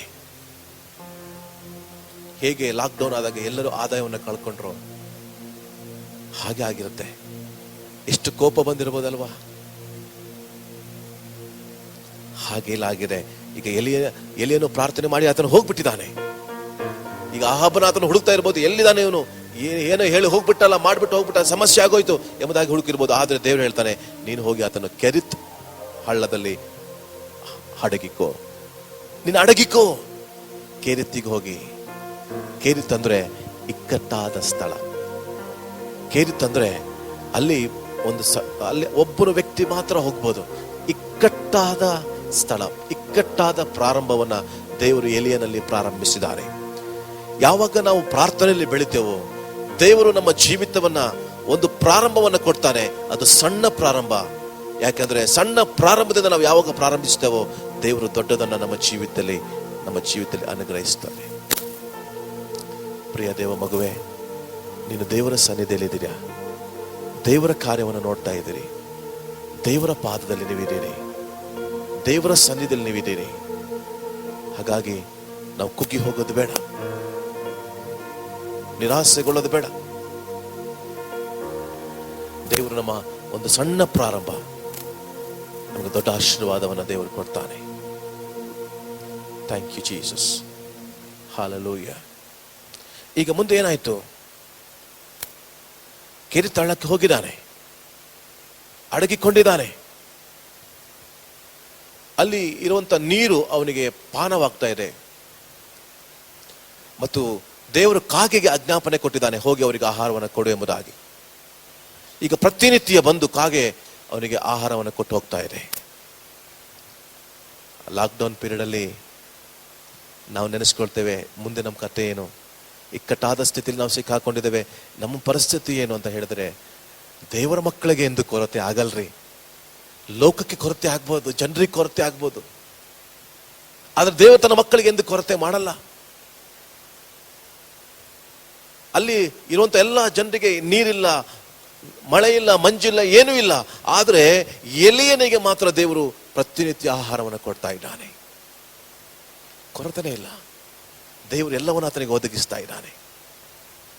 ನಾನೇನು ಹೇಳಲಿಕ್ಕೆ ಇಷ್ಟಪಡ್ತೇನೆ ಅಂದ್ರೆ, ನಾನು ನೀನು ಇಂಥ ಒಂದು ಸಂದರ್ಭದಲ್ಲಿ ಕೂಡ ಪ್ರಾರ್ಥನೆ ಮಾಡುವಂತ ವ್ಯಕ್ತಿ ಆಗಿದ್ರೆ, ನಿನ್ನ ಮನೆಗೇನೆ ದೇವರು ಆಹಾರವನ್ನು ಕಳಿಸ್ತಾನೆ, ನಿನ್ನ ಮನೆಗೇನೆ ದೇವರು ಒದಗಿಸುವಿಕೆಯನ್ನು ಕಳಿಸ್ತಾನೆ, ನಿನ್ನ ಮನೆಗೇನೆ ದೇವರು ಬೇಕಾಗಿರುವಂತ ವಿಷಯಗಳನ್ನು ಕಲಿಸ್ತಾನೆ. ಎಂತ ನಿನಗೆ ಬೇಕು, ಯಾವುದು ನಿನಗೆ ಬೇಕು, ಯಾವುದು ನಿನಗೆ ಒದಗಿಸಬೇಕಾಗಿದೆಯೋ ದೇವರು ತಾನೇ ನಿನ್ನ ಮನೆಗೆ ಬರುವಂತೆ ದೇವರು ಅದನ್ನು ಒದಗಿಸ್ತಾನೆ. ಪ್ರಾರ್ಥನೆ ವ್ಯಕ್ತಿಗೆ ಯಾವತ್ತೂ ಕೊರತೆ ಆಗಲ್ಲ. ಬೈಬಲ್ ಹೇಳ್ತಿದೆ, ಪ್ರಾಯದ ಸಿಂಹಗಳಾದರೂ ಹೊಟ್ಟೆಗಿಲ್ಲದ ಹಸಿದಾವು, ಆತನ ಸನ್ನಿಧಿಯಲ್ಲಿ ಬೇಡಿಕೊಳ್ಳುವವನಿಗೆ ಯಾವ ಮೇಲೆಗೂ ಕಡಿಮೆ ಇಲ್ಲ. ನಿನಗೆ ಕಡಿಮೆನೇ ಆಗಲ್ಲ. ಯಾಕಂದ್ರೆ ಬರಗಾಲದಲ್ಲಿ ಎಷ್ಟೇ ಎಕನಾಮಿಗಳು ತೊಂದರೆ ಆಗಿದ್ರು ಕೂಡ ತನ್ನ ಮಕ್ಕಳನ್ನ ದೇವರು ಕೊರತೆ ಮಾಡಲ್ಲ. ನೀನು ನಂಬಿದರೆ ದೇವರ ಮಹಿಮೆಯನ್ನು ಕಾಣುವೆ, ನೀನು ನಂಬಿದರೆ ದೇವರ ಮಹಿಮೆಯನ್ನು ಕಾಣ್ತೀರಿ. ಕರ್ತನು ನಿಮ್ಮ ಕೊರತೆಯನ್ನು ನೀಗಿಸ್ತಾನೆ. ಮತ್ತು ಇಂಥ ಒಂದು ಕಠಿಣವಾದ ಸ್ಥಿತಿಯಲ್ಲೂ ಕೂಡ ದೇವರು ನಿಮ್ಮ ಕೊರತೆಯನ್ನು ನೀಗಿಸಿ ನಿಮ್ಮ ನಡೆಸ್ತಾನೆ. ಈ ಮಾತನ್ನು ನಾನು ಹೇಳೋದಕ್ಕೆ ಇಷ್ಟಪಡ್ತೇನೆ. ಒಂದು ವೇಳೆ ನೀವು ಇದನ್ನು ವೀಕ್ಷಿಸ್ತಾ ಇದ್ದೀರಲ್ವಾ, ಎಲ್ಲ ಲಾಸ್ ಆಗಿದೆ ಅಂತ ತಿಳ್ಕೊಂಡ್ರ, ದೇವರು ಕಾಗೆ ಅಂದ್ರೆ ಕೊಡಲಾರದ ವ್ಯಕ್ತಿಗಳ ಮೂಲಕವಾಗಿ ನಿನಗೆ ಕೊಡಿಸಿ ನಿನ್ನ ಅಗತ್ಯತೆಯನ್ನು ದೇವರು ಪೂರ್ತಿಗೊಳಿಸ್ತಾನೆ. ಪ್ರಾರ್ಥನೆ ವ್ಯಕ್ತಿ ಹುಡುಕಿ ಹೋಗಬೇಕಾಗಿಲ್ಲ, ಹುಡುಕಿಕೊಂಡೇ ಆಶೀರ್ವಾದ ಬರ್ತದೆ. ಈ ಬೇರೆ ಏನು ಮಾಡೋದು ಬೇಡ, ಬೇರೆ ಯಾವ ಟೈಮ್ ಪಾಸ್ ಮಾಡೋದು ಬೇಡ, ದೇವರ ಪಾದದಲ್ಲಿ ಕೂತ್ಕೊಳ್ಳೋಣ. ಆಶೀರ್ವಾದವು ನಿನ್ನ ಸನ್ನಿಧಿಗೇನೆ ದೇವರು ಕಳಿಸಿ ನಿನ್ನನ್ನು ಪೂರ್ತಿಗೊಳಿಸಿ ನಡೆಸ್ತಾರೆ. ಬೆಲೆ ಎಷ್ಟೇ ಏರಿಕೆ ಆಗಿರಲಿ, ಬೆಲೆ ಎಷ್ಟೇ ಆಗಿದ್ರು, ಅಯ್ಯೋ ಬೆಲೆ ಹೆಚ್ಚಾಯಿತು, ಏನು ಮಾಡಬೇಕು, ಏನು ಕತೆ, ಮುಂದೆ ನಮ್ಮ ಪರಿಸ್ಥಿತಿ ಏನು, ಮುಂದೆ ನಮ್ಮನ್ನು ಯಾರು ನೋಡ್ಕೊಳ್ತಾರೆ, ಇಂಥ ಎಲ್ಲ ಆಲೋಚನೆ ನೀನು ಮಾಡೋದು ಬೇಡ. ನಿನ್ನ ಆಲೋಚನೆ ನೀನು ಬಿಟ್ಬಿಡಿ. ಇವತ್ತು ದೇವರ ಆಲೋಚನೆ ಕೆಳಗೆ ಒಪ್ಪಿಸುವಾಗ ದೇವರು ನಿನ್ನ ಅಗತ್ಯತೆಯನ್ನು ಪೂರ್ತಿಗೊಳಿಸಿ ನಿನ್ನನ್ನು ಆಶೀರ್ವದಿಸ್ತಾನೆ. ಇದನ್ನು ವೀಕ್ಷಿಸುವಂತ ಪ್ರಿಯ ದೇವ ಮಗುವೆ, ಇದನ್ನು ವೀಕ್ಷಿಸುವಂತ ದೇವರ ಮಗುವೆ, ಇವತ್ತು ಧೈರ್ಯವಾಗಿ ದೇವರು ನಿನ್ನ ಅಗತ್ಯತೆಯನ್ನು ಪೂರ್ತಿಗೊಳಿಸ್ತಾನೆ. ಎಲ್ಲಿ? ಕೇರಿತಿನಲ್ಲಿ. ಇಕ್ಕಟ್ಟಾದ ಸ್ಥಿತಿಯಲ್ಲೂ ಕೂಡ, ಕಠಿಣವಾದ ಸ್ಥಿತಿಯಲ್ಲೂ ಕೂಡ ದೇವರು ನಿನ್ನ ಅಗತ್ಯತೆಗಳನ್ನು ಪೂರ್ತಿಗೊಳಿಸ್ತಾನೆ. ಮುಂದೆ ಹೋಗೋಣ. ಈಗ ಅಲ್ಲಿ ಹಳ್ಳದ ನೀರು ಬತ್ತಿ ಹೋಯ್ತು, ನೀರು ಖಾಲಿ ಆಯಿತು, ಕಾಗೆ ಬರುವುದು ನಿಂತು ಹೋಯ್ತು. ಕೆಲವೊಂದು ಸಾರಿ ಲಾಕ್ಡೌನ್ ನಾವು ಪರ್ಮನೆಂಟ್ ಅಂತ ತಿಳ್ಕೊಳ್ತೇವೆ, ನಾವು ಅಲ್ಲೇ ಸ್ಟಾಪ್ ಆಗಿ ಮುಗೀತು, ನಾವೆಲ್ಲೇ ಇನ್ನು ಮುಗೀತು ಅಂತ ಹೇಳ್ತೇವೆ. ಇಲ್ಲ, ಲಾಕ್ಡೌನ್ ಅನ್ನೋದು ಕೆಲವು ದಿನ ಮಾತ್ರ, ಸ್ವಲ್ಪ ದಿನ ಮಾತ್ರ, ಪರಿಸ್ಥಿತಿಗಳು ಸ್ವಲ್ಪ ದಿನ ಮಾತ್ರ. ಆದ್ರೆ ದೇವರು ಯಾಕೆ ಅದನ್ನು ಮಾಡ್ತಾನೆ? ಇನ್ನೊಂದು ಹಂತಕ್ಕೆ ನೀನು ಬೆಳೆಯಬೇಕಾಗಿದೆ. ಆತ್ಮಿಕ ಮಕ್ಕಳು ಇನ್ನೊಂದು ಹಂತದಲ್ಲಿ ಬೆಳೆಯಬೇಕಾಗಿದೆ, ಉನ್ನತವಾದ ಸ್ಥಿತಿಗೆ ನಾವು ಏರಬೇಕಾಗಿದೆ, ಇನ್ನೊಂದು ಹಂತಕ್ಕೆ ಹೋಗಬೇಕಾಗಿದ್ರೆ ದೇವರು ನಮ್ಮನ್ನು ಕಳಿಸುವಂತ ಸ್ಥಳ ಯಾವುದು ಗೊತ್ತಾ? ಈಗ ದೇವರು ಹೇಳ್ತಾನೆ, ಈಗ ಕಂಟಿನ್ಯೂಸ್ ಆಗಿ ನೀರಿದೆ, ಆಹಾರ ಬರ್ತಾ ಇದೆ ಅಂತ ತಿಳ್ಕೊಂಡು ಸೈಲೆಂಟ್ ಆಗಿದೆ ಅಂತ ಎಲಿಯನಿಗೆ ದೇವರು ಹೇಳ್ತಾರೆ. ಈಗ ಯಾಕಂದ್ರೆ ದೇವರ ಕನೆಕ್ಷನ್ ಇದ್ರೆ ದೇವರು ಮುಂದೆ ಏನ್ ಮಾಡಬೇಕು ಅಂತ ತಿಳಿಸ್ತಾರೆ. ದೇವರ ಕನೆಕ್ಷನ್ ನಾವು ಇರಲಿಲ್ಲ ಅಂದ್ರೆ ಮುಂದೆ ಏನಾಗ್ಬೇಕಂತ ನಮಗೆ ಗೊತ್ತಾಗಲ್ಲ. ಈಗ ಎಲಿಯನು ಅಲ್ಲಿದ್ರು ಕೂಡ ದೇವರು ತನ್ನ ಕನೆಕ್ಷನ್ ಆತನ ಇದ್ದುದರಿಂದ, ದೇವರೊಟ್ಟಿಗೆ ಒಡಂಬಡಿಕೆ, ಆತನಿಗೆ ದೇವರೊಂದಿಗೆ ಸಂಬಂಧ ಇದ್ದುದರಿಂದ, ದೇವರೊಟ್ಟಿಗೆ ಏನೇನು ಮಾತಾಡ್ತಾನೋ ಅದನ್ನು ಅವನಿಗೆ ತಿಳಿಸ್ತಾ ಇರ್ತಾನೆ ದೇವರು. ಈಗ ತಿಳಿಸಿದಾನ ದೇವರು, ಈಗ ನೀನು ಎಲ್ಲಿಗೆ ಹೋಗ್ಬೇಕು, ಇಲ್ಲಿಂದ ಹೊರಟು ಚಿದೋನ್ಯರ ಚಾರೆಪ್ತದ ಊರಿಗೆ ಹೋಗಿ ಅಲ್ಲಿ ವಾಸಿಸು ಎಂಬುದಾಗಿ ಹೇಳ್ತಾ ಇದ್ದಾನೆ. ಮುಂದಿನ ನಮ್ಮ ಜೀವಿತ ಏನು ಅಂತ ಪ್ರಶ್ನೆ ನನಗೂ ನಿನಗಿದ್ರೆ ದೇವರು ಹೇಳ್ತಾನೆ, ನೀನು ಇಲ್ಲಿಂದ ಹೊರಟು ಚಿದೋನ್ಯರ ಚಾರೆಪ್ತದ ಊರಿಗೆ ಹೋಗಿ ಅಲ್ಲಿ ವಾಸಿಸು. ಯಾಕೆ ಈ ಮಾತನ್ನು ಅಲ್ಲಿಗೆ ಹೋಗ್ಲಿಕ್ಕೆ ಹೇಳ್ತಾ ಇದ್ದಾನೆ? ಚಿದೋನ್ಯರ ಊರಿಗೇನೆ ಯಾಕೆ ಹೋಗ್ಲಿಕ್ಕೆ ಹೇಳ್ತಾ ಇದ್ದಾನೆ? ಯಾಕೆ ಗೊತ್ತಾ? ಈಗ ತಾನೇ ಒಂದು ವಚನ ನಾವು ಓದಿದ್ದೀವಲ್ವಾ, 16ನೇ ಅಧ್ಯಾಯದಲ್ಲಿ 31ನೇ ವಚನದಲ್ಲಿ, ಚಿದೋನ್ಯರ ಅರಸನಾದ ಎತ್ಪಾಳನ ಮಗಳು ಇಸಬೆಲ್ ಎಂಬಾಕೆಯನ್ನ ಮದುವೆ ಮಾಡಿಕೊಂಡು ಬಾಳ ದೇವರನ್ನ ಪೂಜೆ ಮಾಡತೊಡಗಿದನು. ಹಾಗಿದ್ರೆ ಇಸಬೆಲ್ ಯಾವ ಊರಿನವಳು? ಚಿದೋನ್ಯರ ಊರಿನವಳೆ. ದೇವರು ಅದೇ ಊರಿಗೆ ಹೋಗ್ಲಿಕ್ಕೆ ಹೇಳ್ತಾ ಇದ್ದಾನೆ. ನಾನು ನೆನೆಸ್ತೇನೆ, ಊರಿನವರೆಲ್ಲ ಆತನನ್ನು ಹುಡುಕ್ತಾ ಇರ್ಬೋದು, ಎಲ್ಲಿ ಹೋದ ಈ ಮನುಷ್ಯ, ಇದನ್ನು ಹಿಡ್ಕೊಂಡು ಬಂದ್ರೆ ಸಿಕ್ಕರೆ. ಈಗಿನ ಟೆಕ್ನಾಲಜಿ ಆಗಿದ್ರೆ ಮೊಬೈಲಲ್ಲಿ ಫೋಟೋ ತೆಗೆದುಬಿಟ್ಟು ಅಲ್ಲಿ ಇಲ್ಲಿ ಅವ್ರನ್ನ ಹಿಡಿದು ಹಾಕ್ತಾ ಇದ್ರು, ನ್ಯೂಸ್ ಅಲ್ಲಿ ಬರ್ತಾ ಇತ್ತು, ಅಲ್ಲಿ ಇಂಥ ವ್ಯಕ್ತಿ ಕಂಡ್ರೆ ಆತನ ಹಿಡೀರಿ ಎಂಬುದಾಗಿ. ಆದ್ರೆ ಅಂತ ಟೈಮಲ್ಲಿ ಟೆಕ್ನಾಲಜಿ ಇತ್ತೋ ಇಲ್ಲೋ ಗೊತ್ತಿಲ್ಲ, ಆದ್ರೆ ಚಿತ್ರ ಬರೆಯೋರಂತೂ ಇರ್ಬೋದು. ಯಾಕಂದ್ರೆ ಅವ್ರ ಚಿತ್ರವನ್ನ ನೋಡಿ ಬರ್ದಿರ್ಬೋದು, ಇಮ್ಯಾಜಿನೇಷನ್ ಮಾಡಿ ಬರ್ದಿರ್ಬೋದು, ಹೇಗೋ ಮಾಡಿ ಅದನ್ನು ಹುಡುಕ್ತಾ ಇರ್ಬೋದು. ಆದ್ರೆ ದೇವ್ರು ಹೇಳ್ತಾನೆ, ನಾವೇನಾದ್ರೂ ಆ ಸ್ಥಳದಲ್ಲಿದ್ರೆ ಆ ಊರಿಗೆ ಮಾತ್ರ ಹೋಗ್ಬಿಡಪ್ಪ, ಅಲ್ಲಿ ತೊಂದರೆ ಆಗತ್ತೆ ನಿನಗೆ ಅಂತ ಹೇಳಿಬಿಟ್ಟು ನಾವು ಸುಮ್ಮನಾಗ್ಬಿಡ್ತಿದ್ವಿ. ಆದ್ರೆ ದೇವ್ರು ಹೇಳ್ತಾನೆ, ನೀನು ಅಲ್ಲಿಗೆ ಹೋಗ್ಬೇಕು. ಎಲ್ಲಿ? ಚಿದೋನ್ಯರ ಊರಿಗೆ. ದೇವರಿಗೆ ಏನಿಷ್ಟ ಗೊತ್ತಾ? ಎಲ್ಲಿ ಸಮಸ್ಯೆ ಇದೆಯೋ ಅದೇ ಸ್ಥಳದಲ್ಲಿ ತನ್ನ ಮಕ್ಕಳನ್ನು ಘನಪಡಿಸಬೇಕೆಂಬುದಾಗಿ. ಎಲ್ಲಿ ಹೋರಾಟ ಇದೆಯೋ, ಎಲ್ಲಿ ಕಷ್ಟಗಳಿದೆಯೋ, ಎಲ್ಲಿ ಜನರು ನಮ್ಮನ್ನು ತೊಂದರೆ ಮಾಡೋದಕ್ಕೆ ಬಯಸ್ತಾರೋ, ಎಲ್ಲಿ ನಮಗೆ ಅಟ್ಯಾಕ್ ಮಾಡೋದಕ್ಕೆ ಇಷ್ಟಪಡ್ತಾರೋ, ನಾವು ಅಲ್ಲಿಂದ ಓಡಿ ಹೋಗೋದು ದೇವರ ಉದ್ದೇಶ ಅಲ್ಲರಿ. ಅದೇ ಸ್ಥಳದಲ್ಲಿಯೇ ದೇವರು ತನ್ನ ಮಕ್ಕಳನ್ನು ಘನಪಡಿಸುವುದಕ್ಕಾಗಿ ದೇವರು ಬಯಸ್ತಾನೆ. ನೀನು ಚಿದೋನ್ಯರ ಊರಿಗೆ ನೀನು ಹೋಗಬೇಕು, ಎಲ್ಲಿ ನಿನಗೆ ಚಂದ್ರ ಕೊಡ್ತಾರೆ ನೋಡೇ ಬಿಡ್ತೇನೆ ಎಂಬುದಾಗಿ ದೇವರು ಆತನನ್ನು ಕಳಿಸ್ತಾ ಇದ್ದಾನೆ.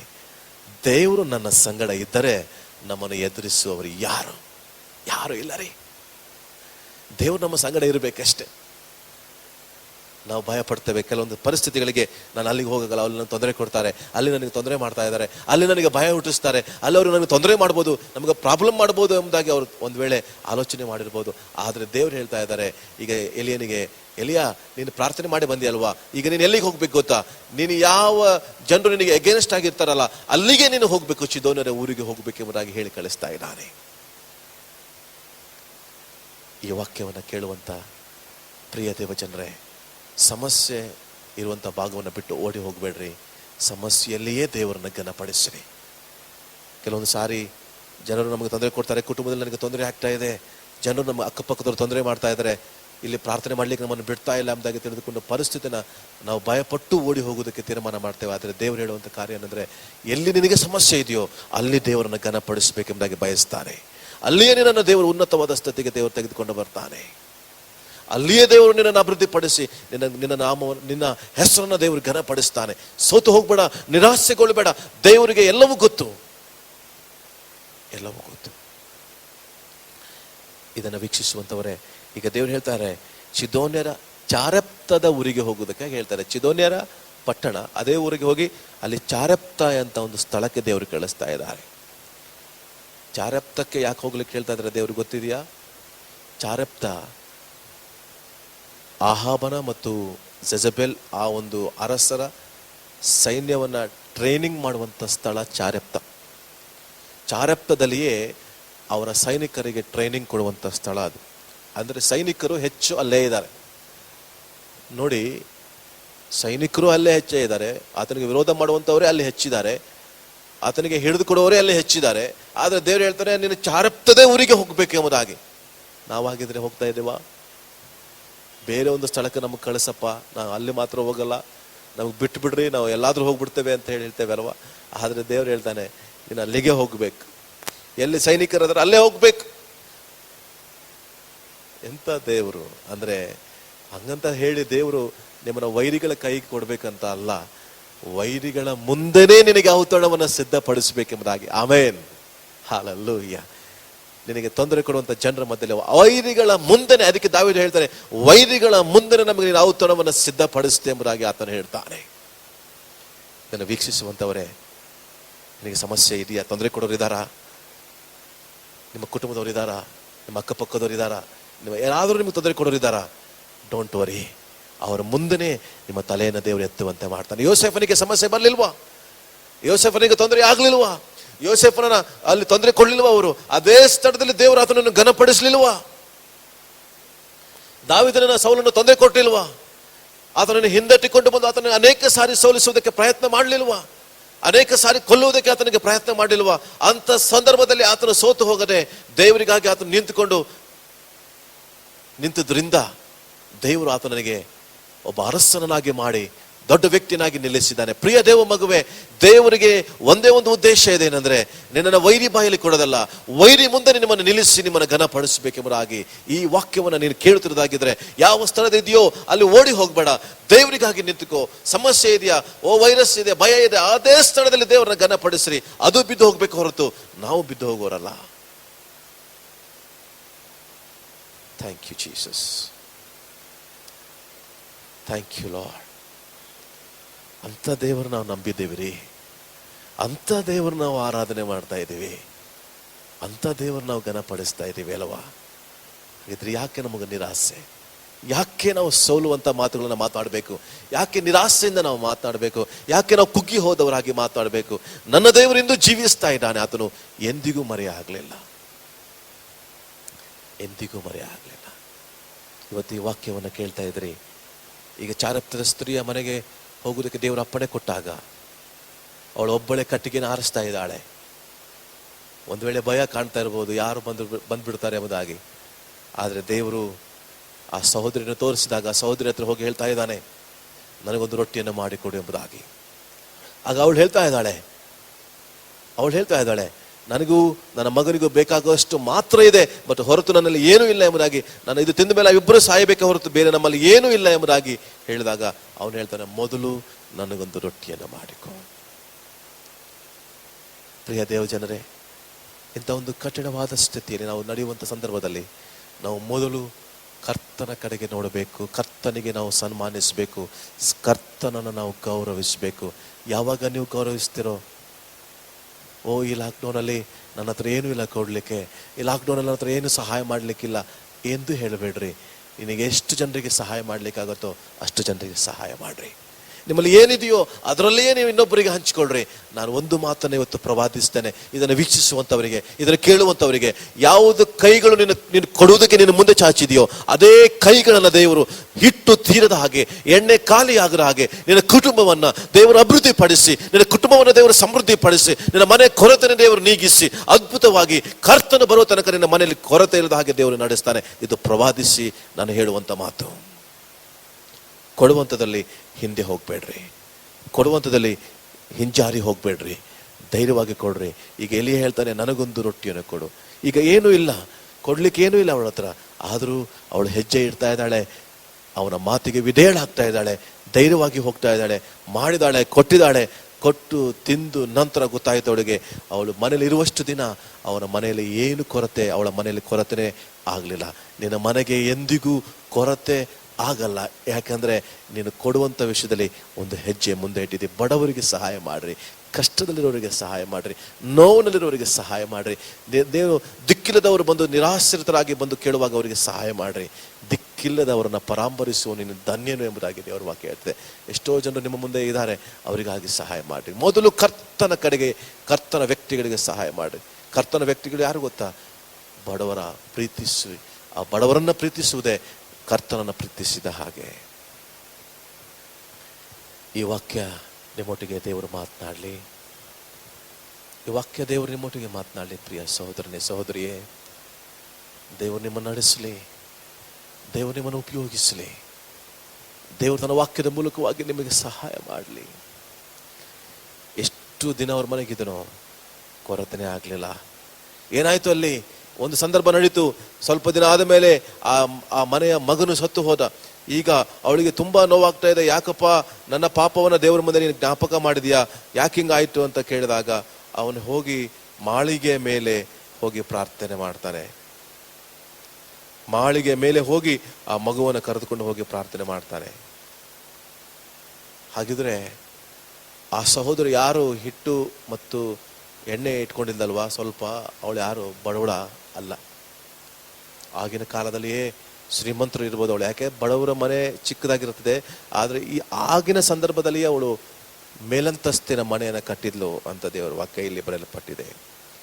ಮೇಲಿನ ಕೋಣೆಗೆ ಹೋದನು, ಮೇಲಿನ ಕೋಣೆಗೆ ಹೋಗಿ ತನ್ನ ಮಂಚದ ಮೇಲೆ ಮಲಗಿಸಿದನು. ಮೇಲಿನ ಕೋಣೆ ಅಂದ್ರೆ ದೊಡ್ಡ ಮನೆನೇ ಅವಳು ಕಟ್ಸಿದ್ಲ, ಅಂದ್ರೆ ಅವಳು ಶ್ರೀಮಂತಳು ಆಗಿದ್ದಳು ಆಗ.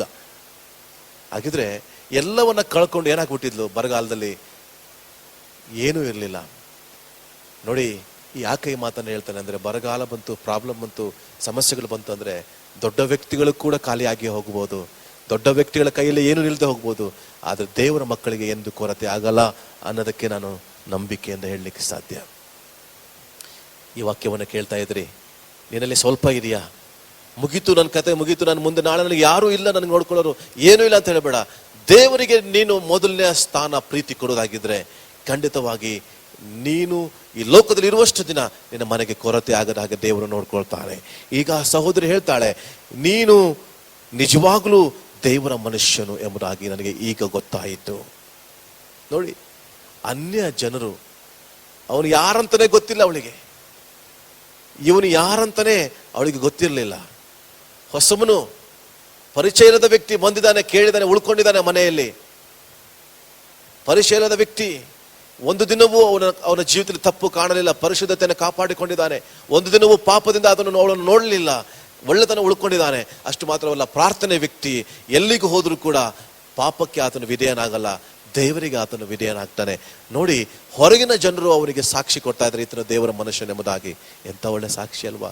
ಇಂಥ ಸಂದರ್ಭದಲ್ಲಿಯೇ ನಮಗೆ ಜನರು ನಮ್ಮನ್ನು ಗಮನಿಸಬೇಕು, ಪಟ್ಟಣ ನಮ್ಮನ್ನು ಗಮನಿಸಬೇಕು.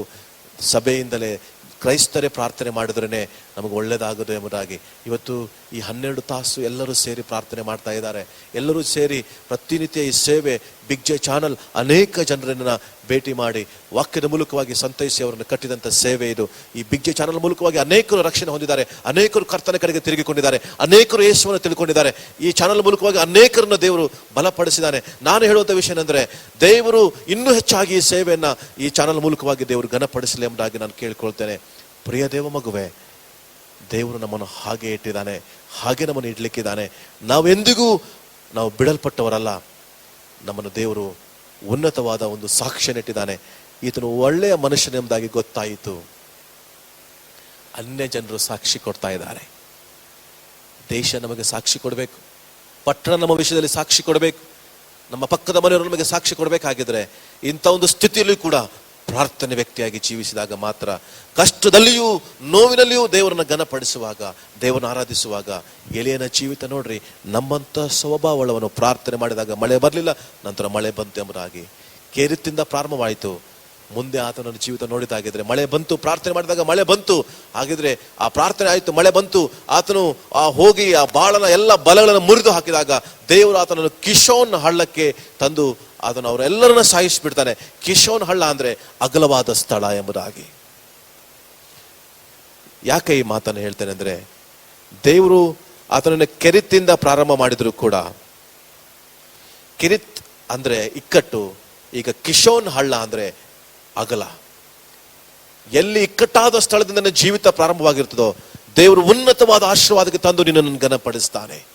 ಎಲಿಯನು ಪ್ರಾರಂಭವಾದಾಗ ಆತನ ಹೆಸರು ತಿಷ್ಬಿಯನಾದ ಎಲಿಯ, ಮುಂದೆ ಆತನ ಹೆಸರು ತಿಷ್ಬಿಯನ್ ಎಂಬುದಾಗಿ ಹೊರಟೆ ಹೋಗ್ಬಿಡ್ತು. ನೋಡ್ರಿ, ತಿಷ್ಬಿಯ ಇಲ್ಲ, ಈಗ ಆತನು ಕರೆಕ್ಟ್ ಆಗಿ ಎಲಿಯನಾಗಿ ಕಾಣಲ್ಪಟ್ಟಿದ್ದಾನೆ. ಯಾಕೆಂದ್ರೆ ದೇವರು ಆತನ ಹೆಸರನ್ನು ಬದಲಾಯಿಸಿದ್ದಾನೆ. ನಿನ್ನ ಹಿಂದಿನ ಚರಿತ್ರೆ ಏನೇ ಇರ್ಬೋದು, ನಿನ್ನ ಕುಟುಂಬ ಏನೇ ಇರ್ಬೋದು, ಹಿಂದಿನ ಜೀವಿತ ಚರಿತ್ರೆ ಏನೇ ಇರ್ಬೋದು, ನಿನ್ನ ಕೈಯಲ್ಲಿ ಎಲ್ಲವನ್ನ ಕಳ್ಕೊಂಡಿರ್ಬೋದು, ನಿನ್ನ ಎಲ್ಲವನ್ನ ಕಳ್ಕೊಂಡವರಾಗಿರ್ಬೋದು. ಆದ್ರೆ ಕರ್ತನು ನಿನ್ನನ್ನು ಕಿಶೋನ್ ಹಳ್ಳದಲ್ಲಿ ದೇವರು ನಿನ್ನನ್ನು ಘನಪಡಿಸಿ ಜಯವನ್ನು ಕೊಡುವಂತ ದಿನಗಳು ಬಂದಿದೆ. ಪ್ರಿಯ ದೇವ ಮಗುವೆ, ಜಯದ ದಿನಗಳು ಪ್ರಾರಂಭವಾಗಲಿ. ದೇವರು ಈ ವಾಕ್ಯದ ಮೂಲಕವಾಗಿ ನಿಮ್ಮನ್ನು ಆಶೀರ್ವಾದ ಮಾಡಲಿ. ಪ್ರಾರ್ಥನೆ ಮಾಡೋಣವಾ? ಕರ್ತನೆ, ನಾವು ನಿನಗೆ ಸ್ತೋತ್ರ ಸಲ್ಲಿಸ್ತೇವೆ. ನಾವು ಕರ್ತನೆ ಈ ಸಂದರ್ಭದಲ್ಲಿ ಪ್ರಾರ್ಥನೆ ಮೂಲಕವಾಗಿ ಈ ಒಂದು ದಿನವನ್ನು ಕಳೆಯುವಂತೆ ಕೃಪೆ ಕೊಟ್ಟಿದ್ದಿ ದೇವರೇ.